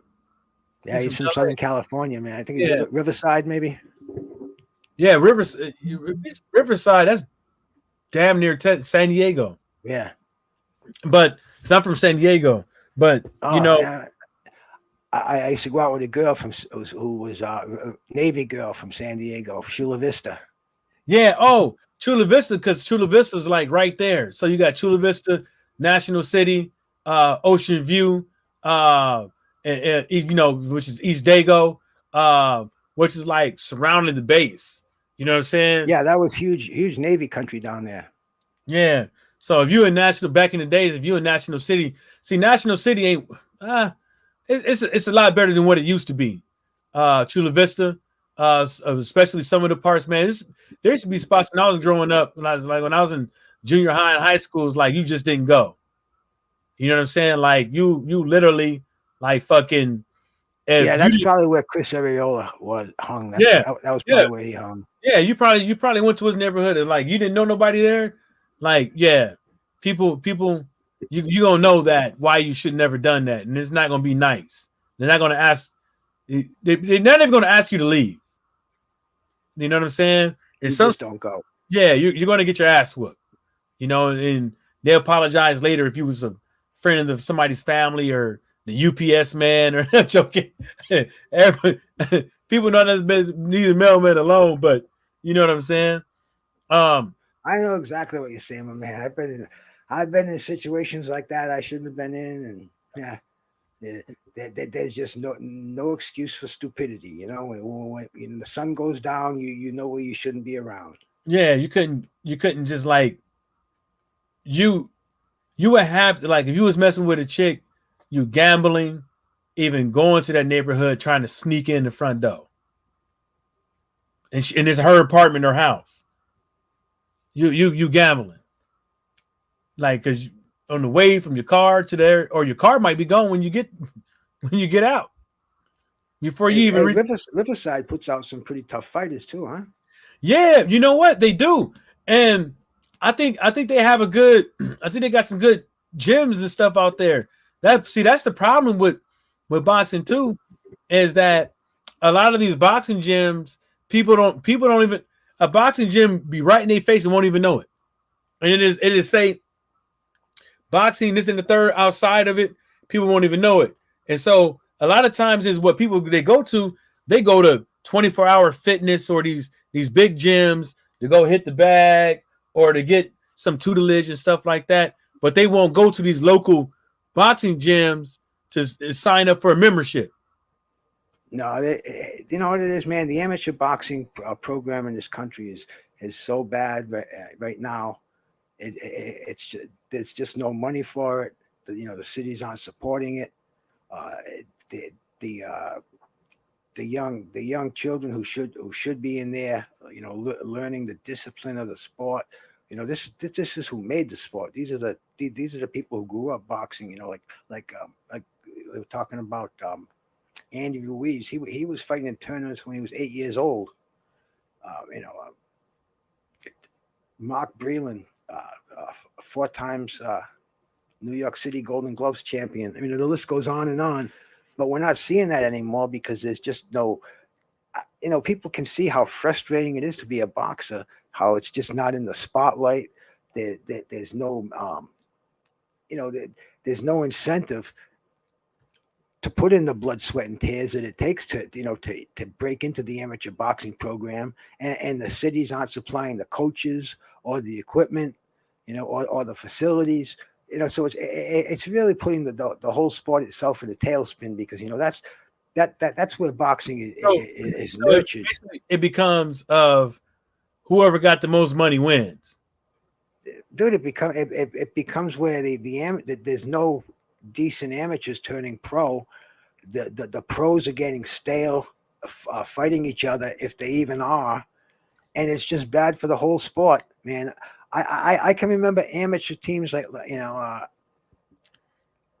United States amateur teams like from 1976 all the way on, where you had fighters who were gold medalists and not even gold medalists, even just on that Olympic team, who went on to tremendous pro careers, and the networks followed these fighters throughout their careers, and it gave the next generation the incentive because it happened again in 1980. We had a tremendous amateur boxing team back then, the Olympic boxing team with gold medalists. Man, that's when we had. I think that was the. Damn. What about when 'cause I know Spence and them and all of them. I know they came out the same year, right? Yeah, well, see, that's recent stuff, and a lot of these fighters today don't realize the importance of an Olympic medal. Uh, Demetrius Andrade had a fantastic amateur career. He beat a lot of these fighters, welterweights today, a lot of the champions, but they're doing nothing with him. And I understand that he has a fight, thanks to my buddy Lawrence Williams, that he's fighting in Providence on the 17th of April. And it's probably going to be at a casino on the outskirts of the city called Twin Rivers. I don't think that's been open since the pandemic. It's maybe on a real limited basis, but it's going to be really hard to see live boxing, and there's just not the incentive to get these fighters into the Olympics and into the pros. I don't know if well, I know the money is the root of it, because that's what creates that's where you create the excitement, and that's how you get these fighters these kids to become fighters, to learn the sport, to admire other boxers, to have decent trainers in there, and boxing gives you the best morals that you could have growing up, man. You learn respect for your opponent, you learn respect for your elders, your teachers. It's just a great way to discipline. It's a great discipline to have. If you can own that, man. To train, to get up and run in the morning, and everything that goes along with it. But it's just not there anymore, dude. I don't know if it's drugs that took the scene over, or just the whole apathy about it. I don't know, but it's just not there, and to me, that's affecting all of boxing.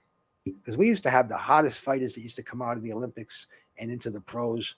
They were destined. They were destined for world titles. Sugar Ray Leonard, Howard Davis. Even guys like Tyrell Biggs. He was going to be set for a big fight with Tyson, and he did get that fight, but he started showing signs of wear and tear, and they rushed him into the fight. Lou Duva rushed him into the fight, and it was a massacre. Tyson said he was making girly sounds when he gave him body shots. That's how I remember that fight. Oh, Yeah. He said he was. But the thing is, man, they would build up these rivalries from years ago for years, and the fans would be anticipating that fight. So when they made them, it was a no brainer. The fights are going to sell, and people are going to watch them.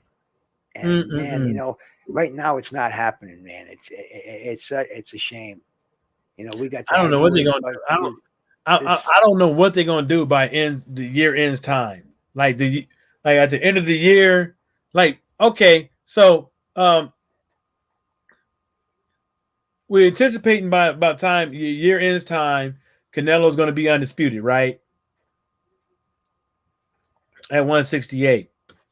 I guess, man. I don't really care. And then none of the Charlos most likely aren't going to have a significant fight, right?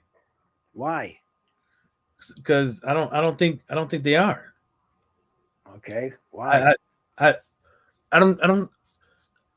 just looking at this like if these guys they're not far apart to not fight each other. I know they're twins and all, but then you got Canelo, and then you got everybody else in that weight division that the both of them two are in, but nobody's clamming. I'm not clamming for a lot of that stuff. Yeah, but dude, see that's the bullshit with boxing. You take a sport like the NFL, they make a schedule out, and the teams follow that schedule. They don't just say, "Oh, it's New England, Kansas City, and everybody else." That's bullshit. Everybody else has to play everybody else, and then it comes down to the two best in the Super Bowl. And if boxing followed a platform like that, where there was a schedule of fight, they didn't have to take fights in between because you'd have these fights scheduled right out for you, man, right up until the Super Bowl, right up until the championship fight. But will that happen? Nah, it makes too much sense, man. Okay, it's too easy. So, Jermell versus Texera. What do you think about that fight? I'd love to see the fight, man. Texera is coming off a loss. He needs a fight. Why not, man? I think Mel Charlo would eat him right up. But it would be a fight worth watching. Yeah. Well, the reason why it would give him another step in the right direction. Because if he wants to be a great fighter, he's got to start beating great fighters. And this is a good fighter. Sure, man, make that fight. I'll go for that. No, the reason why I bring that up because I'm in the same boat as you. I think he's going to whoop him, but where's the talk around town about Jermell being undisputed? Like when it comes, Texera is damaged goods right now, man. Brian Castano totally destroyed him. Castano and Jamal Charlo would be a fantastic fight, man. That would be a great fight. And why that's not going to happen? Why I don't know why. Yeah. Oh, yeah. Yeah. I'd love to see it, man. I don't think it's going to happen either. Those Argentinians, well, when they're on, they have some. That's country has got a outstanding history of fighters. I can see Liam Smith getting pushed, getting that fight by way of them guys over there in the UK. If it's got Liam or Callum in there, that's one of those fights I'm not even gonna really get into breaking it down. I'll watch it, but nah, I've seen enough Callums and Liams for my lifetime. But like I told Laws, man, I think they should have. I think they seriously need to consider bringing their asses over here and learning cross training. You know what I'm saying? Like sharing knowledge, pugilistic knowledge. learning, different shit instead of trying to, because you could perfect the craft that you have, but like I keep saying, it's like boxing is just like martial arts in its own. It's like you try to master all the styles and that boxing has to offer. You see what I'm saying? You try to master each one of these styles, or try to or at least try to understand these type of styles. Because if you don't, then and you never faced these guys before, then that's the reason why Canelo keeps running these guys over. They only know one way of fighting, and the way of fighting they know leads to them getting their ass whooped as soon as they step up. And I don't know. No, Maybe dude, you're right, because that's what's happening right now. It seems like every time we're seeing a card from the zone, we're seeing London bridges falling down again, man, because they're just not cutting it. So yeah, if times were different, it would be ideal if they could come to this country and get one of the trainers that we have either here or down in Mexico. But it's not successful what they're doing in England. In the UK, I guess they just don't have they don't have the right the right training, is about as simple as you can put it. So yeah, if they could come here, but unfortunately, the way things are now, it's not easy to make these transitions like that. The cross country flights and relocating yourself. If you had the dough, that would be great to do. But with these young fighters, they have to earn their keep where they're at. I assume. But no, this is the hotbed right here, man. This is where to come. This is where to get the fights. England's a great place too, man. They have some fantastic fighters there, and that's where the sport really was. That's the birth of boxing. And right. and this is the extension is right here, man. This is where this is the capital, right? Obviously, this is the capital. This is where the trainers are. This is where the arenas are. Like Derek Bailey. Derek Bailey's saying out there, the African fighters, man, where do they go? Well, where do they go for their training? They come to this country, and it's like we have it seems like Nigeria. We have the best Nigerian fighter by the week. Unfortunately, they're all getting beat. I like to see Effie Ajaba do something about that, man, because he's got a lot of backing. He's got a lot of people watching him, but he's just not impressing anybody right now. Yeah, but yeah, well, Africa and the UK to me are kind of like they similar. It's like they get these fighters. I don't think F.A. Ajaba has ever been like the total package of anything, right? I just think that he possessed the height and and he should have a jab. I don't know why he don't. And he shouldn't be moving that slow. I don't, I'm not getting to that. But, what I am saying is that it's similar because you shouldn't, like, in order for you to be world champion, right? The greatest fighters around, right? Out of let's just say out of the UK, what did they do? Let's just say recently. Let's just say Lennox Lewis did it. Tyson Fury did it. Right? People are calling Tyson Fury the greatest heavyweight boxer right now, on top of Anthony Joshua. But look how Tyson Fury did it. Right? Lennox Lewis did it. Chris Eubank Jr. came over here and did it, but he should have did a couple other little things, but he did it. A couple other fighters did it. And I'm not saying that's what's going to make you successful, but what's going to make you successful is cross training. If Jillian White going to this one trainer, to this trainer, going to that trainer, but those trainers all have the same style of fighters. They all have the same style. They all fight the same. They all fight the same. And it's nothing new. I'm not saying, just because you were a world-renowned trainer and stuff like that, you're definitely going to get up in the fight. You're going to and you're going to win with this world-renowned trainer, it's not going to happen. Oh, Derek Bailey said, remember Dogbait got the breaks, beat off him by, yep. And you see that? I don't that fight. Yeah, very disappointing. But hey, now what you were talking about before, man, it really is. It's almost pointless. You know, these any fighter who wants to make the best of themselves is got to come to America. You know, this even Tyson Fury, he came to America. He tried to become an American hero. He became an American zero basically. He's where he's at. I don't know if you saw the interview with him the other night. Did you see that?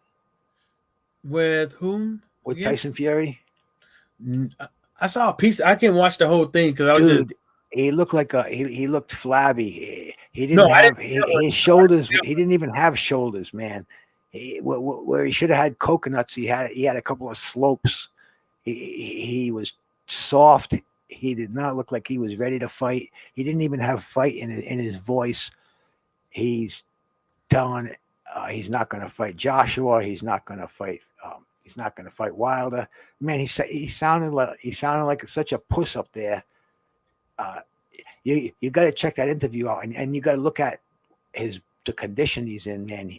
If he's not on a coke binge, man, then nobody is, because he's.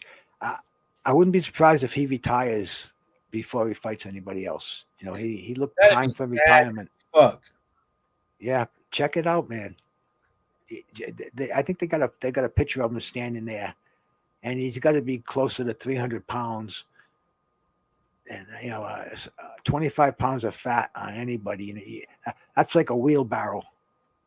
That's like a wheelbarrow full of this gelatinous fat. And Tyson Fury is not in any condition to fight. It's going to take him a while. You know what? And that's why I think is I remember him, Tyson. That's the reason why, like, it's strange to decipher this guy, because, he always has too much shit moving. He always have too many fucking moving parts.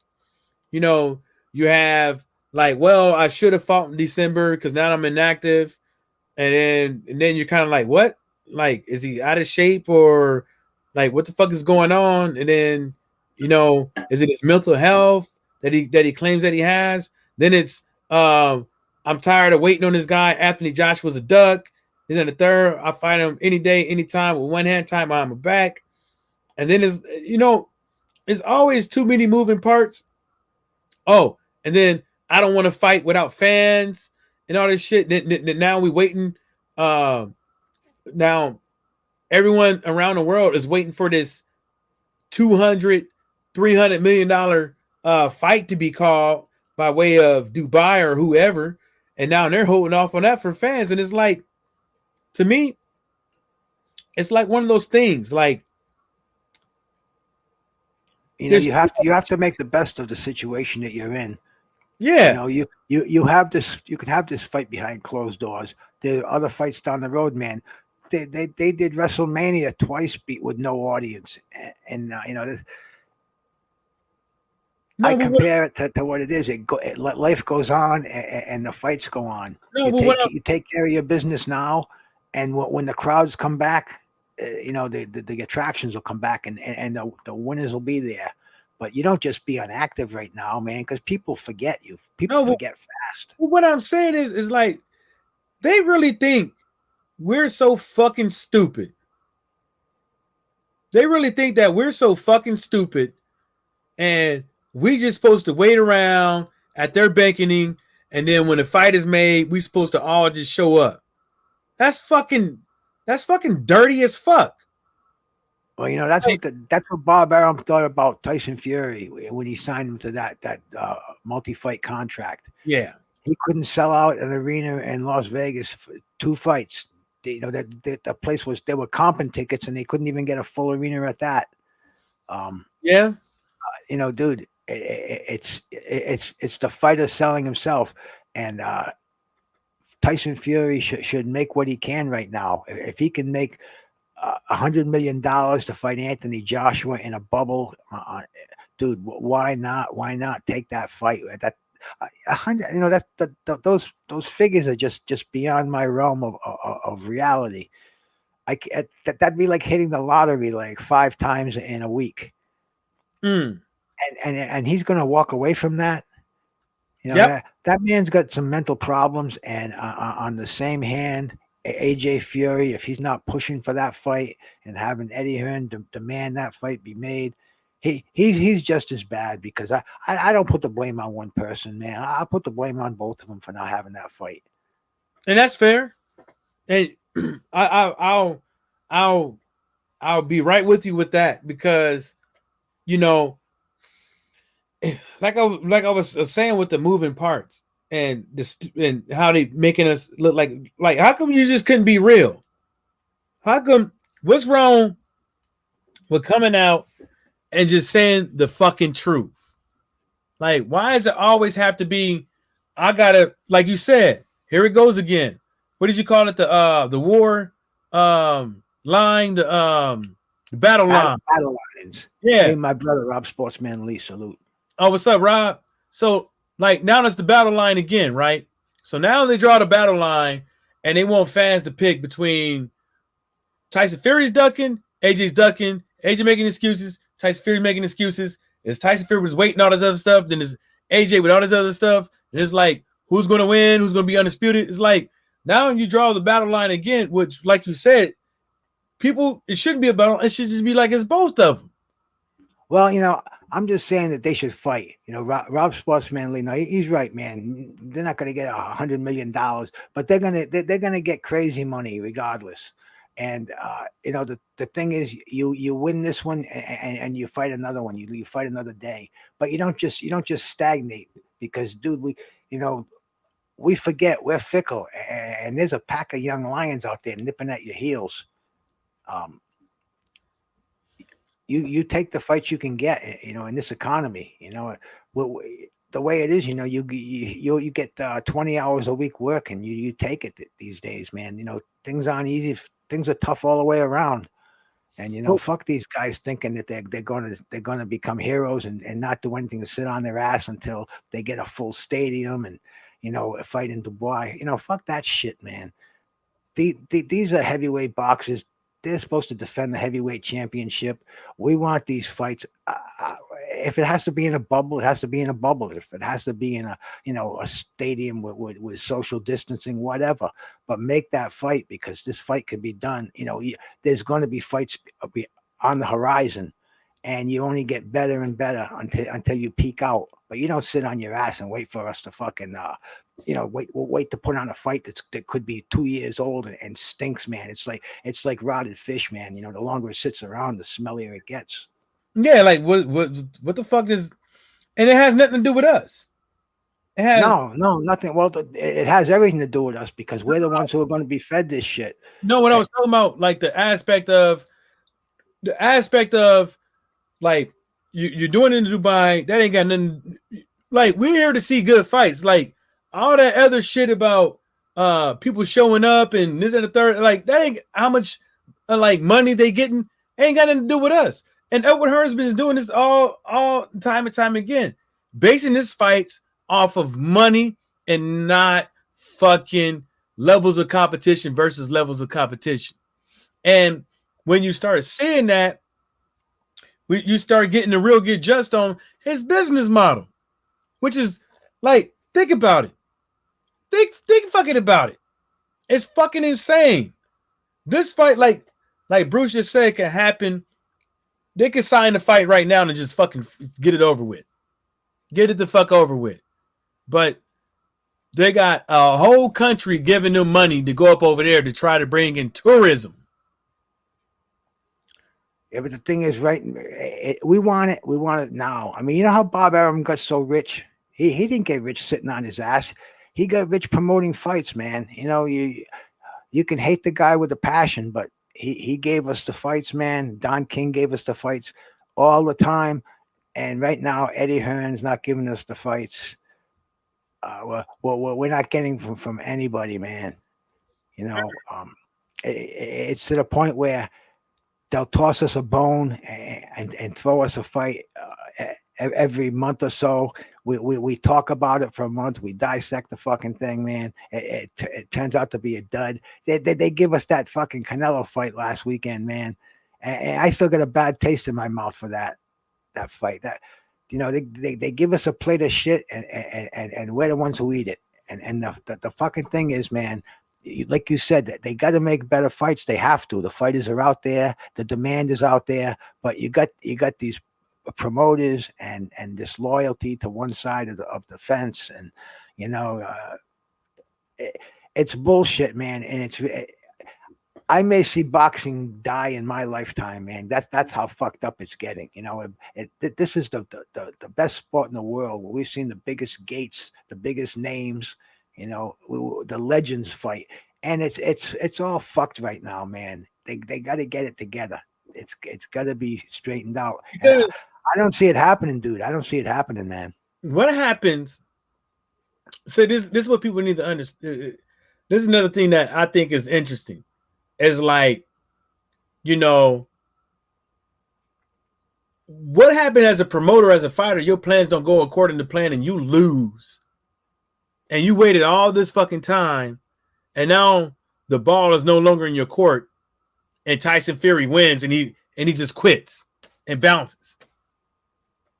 I've seen promotions going a bit under because of that, and it really comes down to the ones who survive, which inevitably, back in the day, that was Don King and Bob Arum, and even today you've got the big boys, and you got a lot of these little promotions, and right now, yeah, they're definitely dying out because you get no live crowds, that they can't cultivate these fights and sell them to these big promoters. And that's why boxing is right now it's in a freaking downhill spin, man. We're just not getting what we want, and yeah, I don't have any idea what we're gonna do about it, Mike. Because that doesn't make any sense though, Bruce. Because if UFC has done great pay-per-view numbers during this COVID shit, it's like you see why we seen over the years and why boxing ain't doing what it could be doing for some of these guys out here. But at the end of the day, like I tell people, it's like this. It's like with boxers worried about. See, I'm not worried about a boxer doing pay-per-views. These boxers and these promoters and these managers worried about them doing pay-per-views. I want to watch the fights I want to watch. It's going to be up to me how much am I willing to pay for these fights? Am I not willing to pay for these fights? But every time Ryan Garcia gets on, every time Tank Davis gets on, Deontay Wilder, Tyson Fury, AJ, Tyson Fury, whoever the fuck it is in boxing, every time they get on does not mean it should be pay-per-view. And it's sickening. And that's what these guys are trying to do. They're not trying to do pay-per-view every now and again. They're trying to do pay-per-view every single time they come up. And guess what happens once they get to that point with pay-per-views? They stop boxing when they're supposed to box anyways. And the WBC made it even better with the franchise tag. So who knows? You get up in the WBC and you become a franchise player, what's going to happen then? They're going to say bye. Fuck the fans. I made my money. Who Canelo fight next? Who Manny Pacquiao fight next? Who's Earl fighting next? Who's Crawford fighting next? Who's all these guys fighting next? But everybody want to be a pay-per-view star. Everybody want to be the A side. Everybody want to be the shot caller. But all these fictitious things. That's why I think all of it is just 3-card Remy smoke and mirrors. I don't even think they really care about all that shit. Like not the pay-per-view, but the A side. I think they just want their fucking money. You have to earn your money. You have to earn. You have to sell yourself.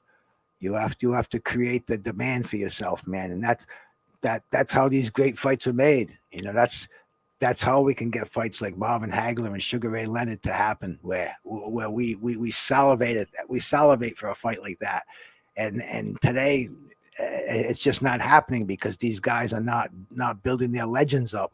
They're not wiping out the competition and going through these divisions where they're undisputed. And it doesn't even matter about the belts as far as I'm concerned. You fight the best in your division. We know who's the best. We know who's the second best.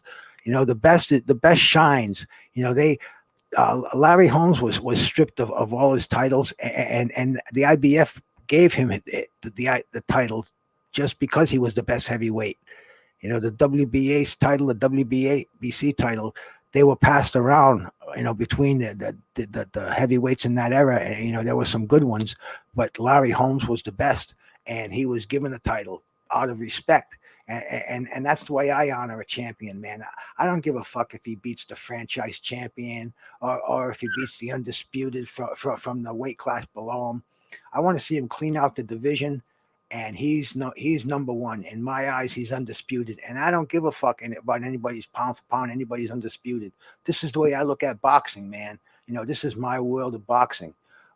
I can tell you who the best is in every division, from my perspective, and that's what it's got to come down to. Because if I rely on this other bullshit, I'll go crazy, man.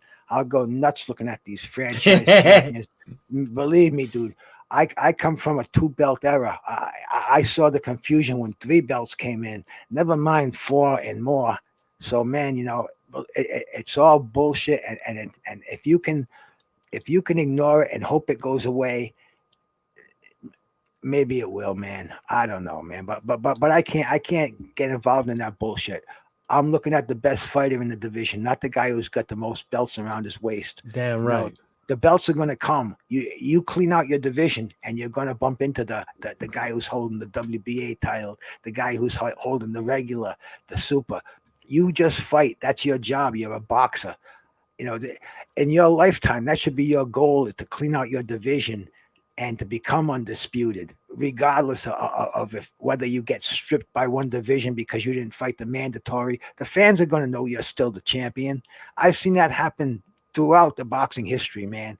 And we have to see the best fight the best. That's the bottom line right there, Mike. You know that. And, Right. And they're giving us a fucking bunch of bullshit, and we're buying it. And that has to stop.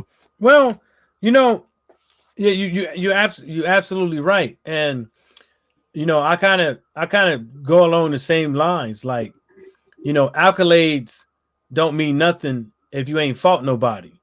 And I think that in boxing, you know, people have with all these belts that's been floating around over the last in the belts that have been made over the last, you know, 5-10 years.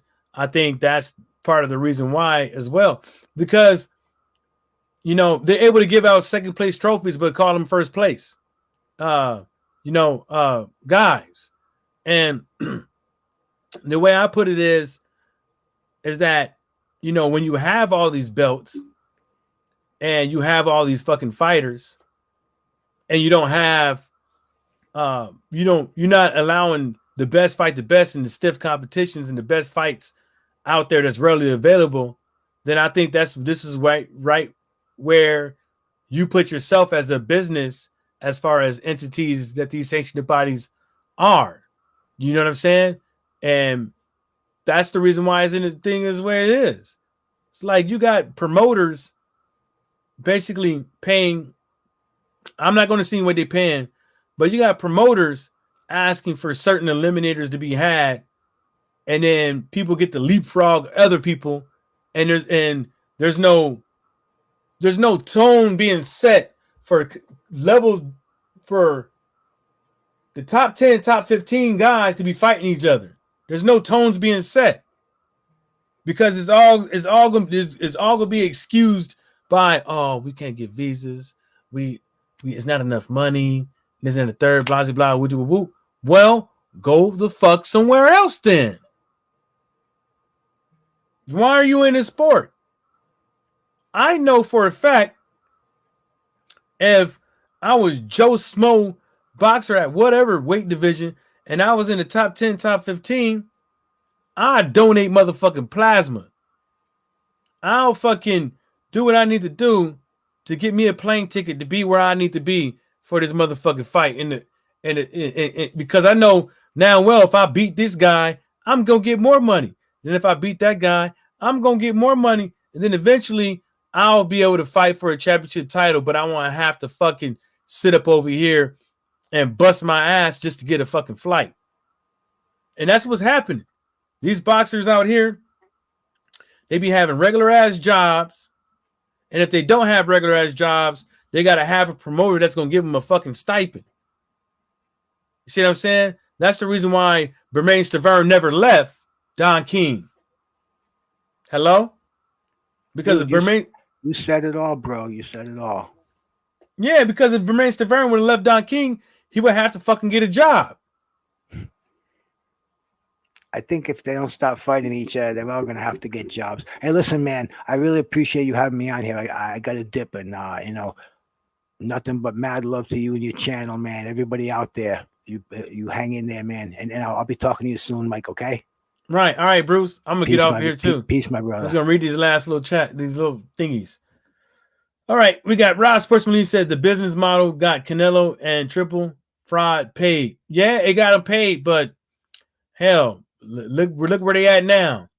You got one sitting on the back burner looking for fights. You got the other one is about to fight a bunch of bums, and he better hope he don't lose. Derek Belly said that's the Mayweather syndrome. Everything is pay-per-view now. I wouldn't say that's the Mayweather syndrome because a lot of people were trying to get that to that point around before Mayweather got his crown. I think that the way that they're going about it now with the social media aspect, I think that's the business model. Posting all these goddamn cars and all these other little trinkets and these women and these parties and all this extravagant rich shit. That's Floyd. I think the way that they doing, that's Floyd Mayweather, and that's what a lot of these guys are doing right now. Not all of them, but majority of them. Ross Bergman Lee said Derek Barely Mayweather did have worthy. Yeah, he did have worthy opponents though, and they wanted to see that nigga lose. Derek Barely said, yeah, it worked for him. Floyd put in that work, but these other guys get a belt now. They are the A side and want to be on the pick. Ross Sportsman Lee, yeah. Derek is yeah. They want to be pay-per-view stars out the gate. They're being very flamboyant out the gate. They're not letting their talents properly set the tone for the demand of audience that they want. And so, that's the reason why I call Ryan Garcia and a lot of these other boxers out here social media propagandalists, because now everything is social media, whether or not you on live TV or not, everything is on social media. So you're trying to sell me a personality that you're a shot caller, you pick the fights, the promoter works for you when you just got here, when you don't know what the fuck boxing is all about yet. You just know what people chose to tell your bitch ass. I think that people, I think a lot of these boxers are prostitutes, and a lot of these promoters and managers are pimps. And these guys, these boxers, they don't know. They up over here talking all this shit, jaw jabbing at the mouth, but they don't know that they being pimped. They don't know. You know what I'm saying? They don't know nothing. You know what I'm saying?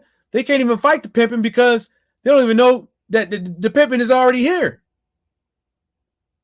Look at the way Ryan Garcia is talking and some of these other cats. Look at them. Are you serious? Who told you this? Who told you the game? Who told you the game?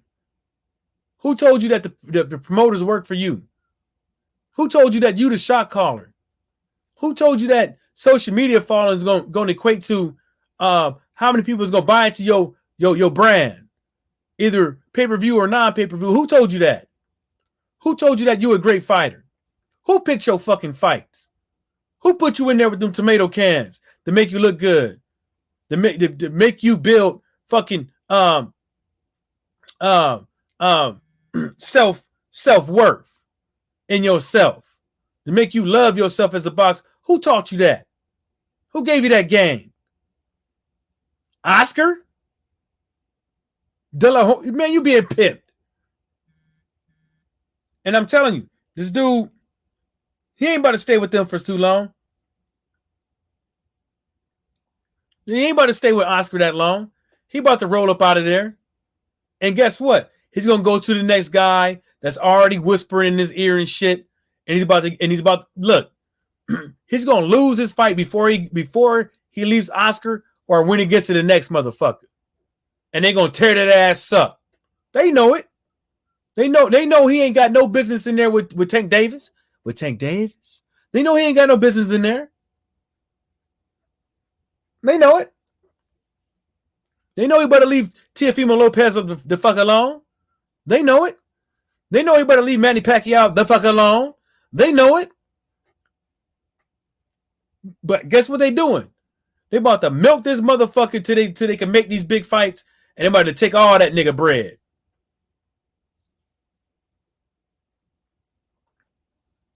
We ain't even seen it. I bet you he got a shitty ass contract. I bet you got a shitty ass contract, and he's trying to act like he worth a multi-million, but he probably worth less than me. And I ain't worth shit. You know what I'm saying? You know, I'm about to make me some chicken breast in the salad. You know? That's what I'm trying to tell these cats, man. These dudes don't. Boy, oh boy. I'm telling you. He fight Teal, he loses. Tank loses. Hell, Gary Russell loses. Who is he going to fight? Who is old lip injection Ryan Garcia going to fight next? Or is he going to keep pump faking, jaw jabbing at the mouth? Let's God damn it. There we go. Woo. All that goddamn talking I'm talking shit. Goddamn talking I'm doing shit. Boy, got me motherfucking parched over here in this motherfucking cut. Talking all this motherfucker talking all this goddamn shit. You know, I'm the shot caller. I'm this. I'm that. Man, shut your bitch ass. You about to get your ass knocked smooth the fucking out. That's what's about to happen. And I'm gonna be right there on whatever streaming platform laughing at your ass. Because you want to talk to all that goddamn gangster ass shit. But you ain't about shit. Ryan Garcia. Talking all that goddamn shit. You ain't want to fight nobody. You the shot caller, but you ain't telling nobody to fight you. You ain't got no fights coming up. You the shot caller. You the shot caller. You can't make Pacquiao fight you. You can't make nobody fight you, but you the shot caller. I thought that's what shot callers did. I thought shot caller went out there and fought stiff competition. Not just regular old stiffs. Now, how about you take your ass out there and use that glorified ass mouthpiece that you got and go on out there and get that ass whooped by Tank Davis. Take that fight. Go ahead. Go ahead. Fight Teofimo Lopez. Go ahead. Huh? Oh, you gonna fight a bum next. You know what I'm saying? I don't know who you're gonna fight next, man, but hell, you got options. You got options. Shit. Might even lose against Rob Easter Jr. Might lose that fight too, nigga. Come on with it.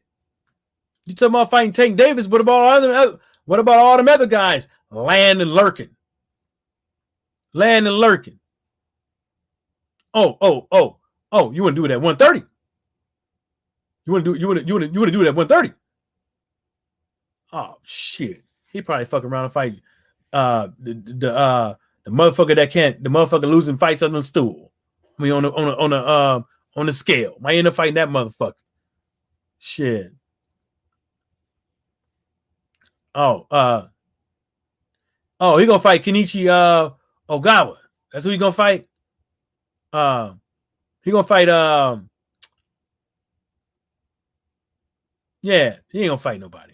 He ain't gonna fight nobody. Who y'all think Ryan Garcia gonna fight next, huh? Who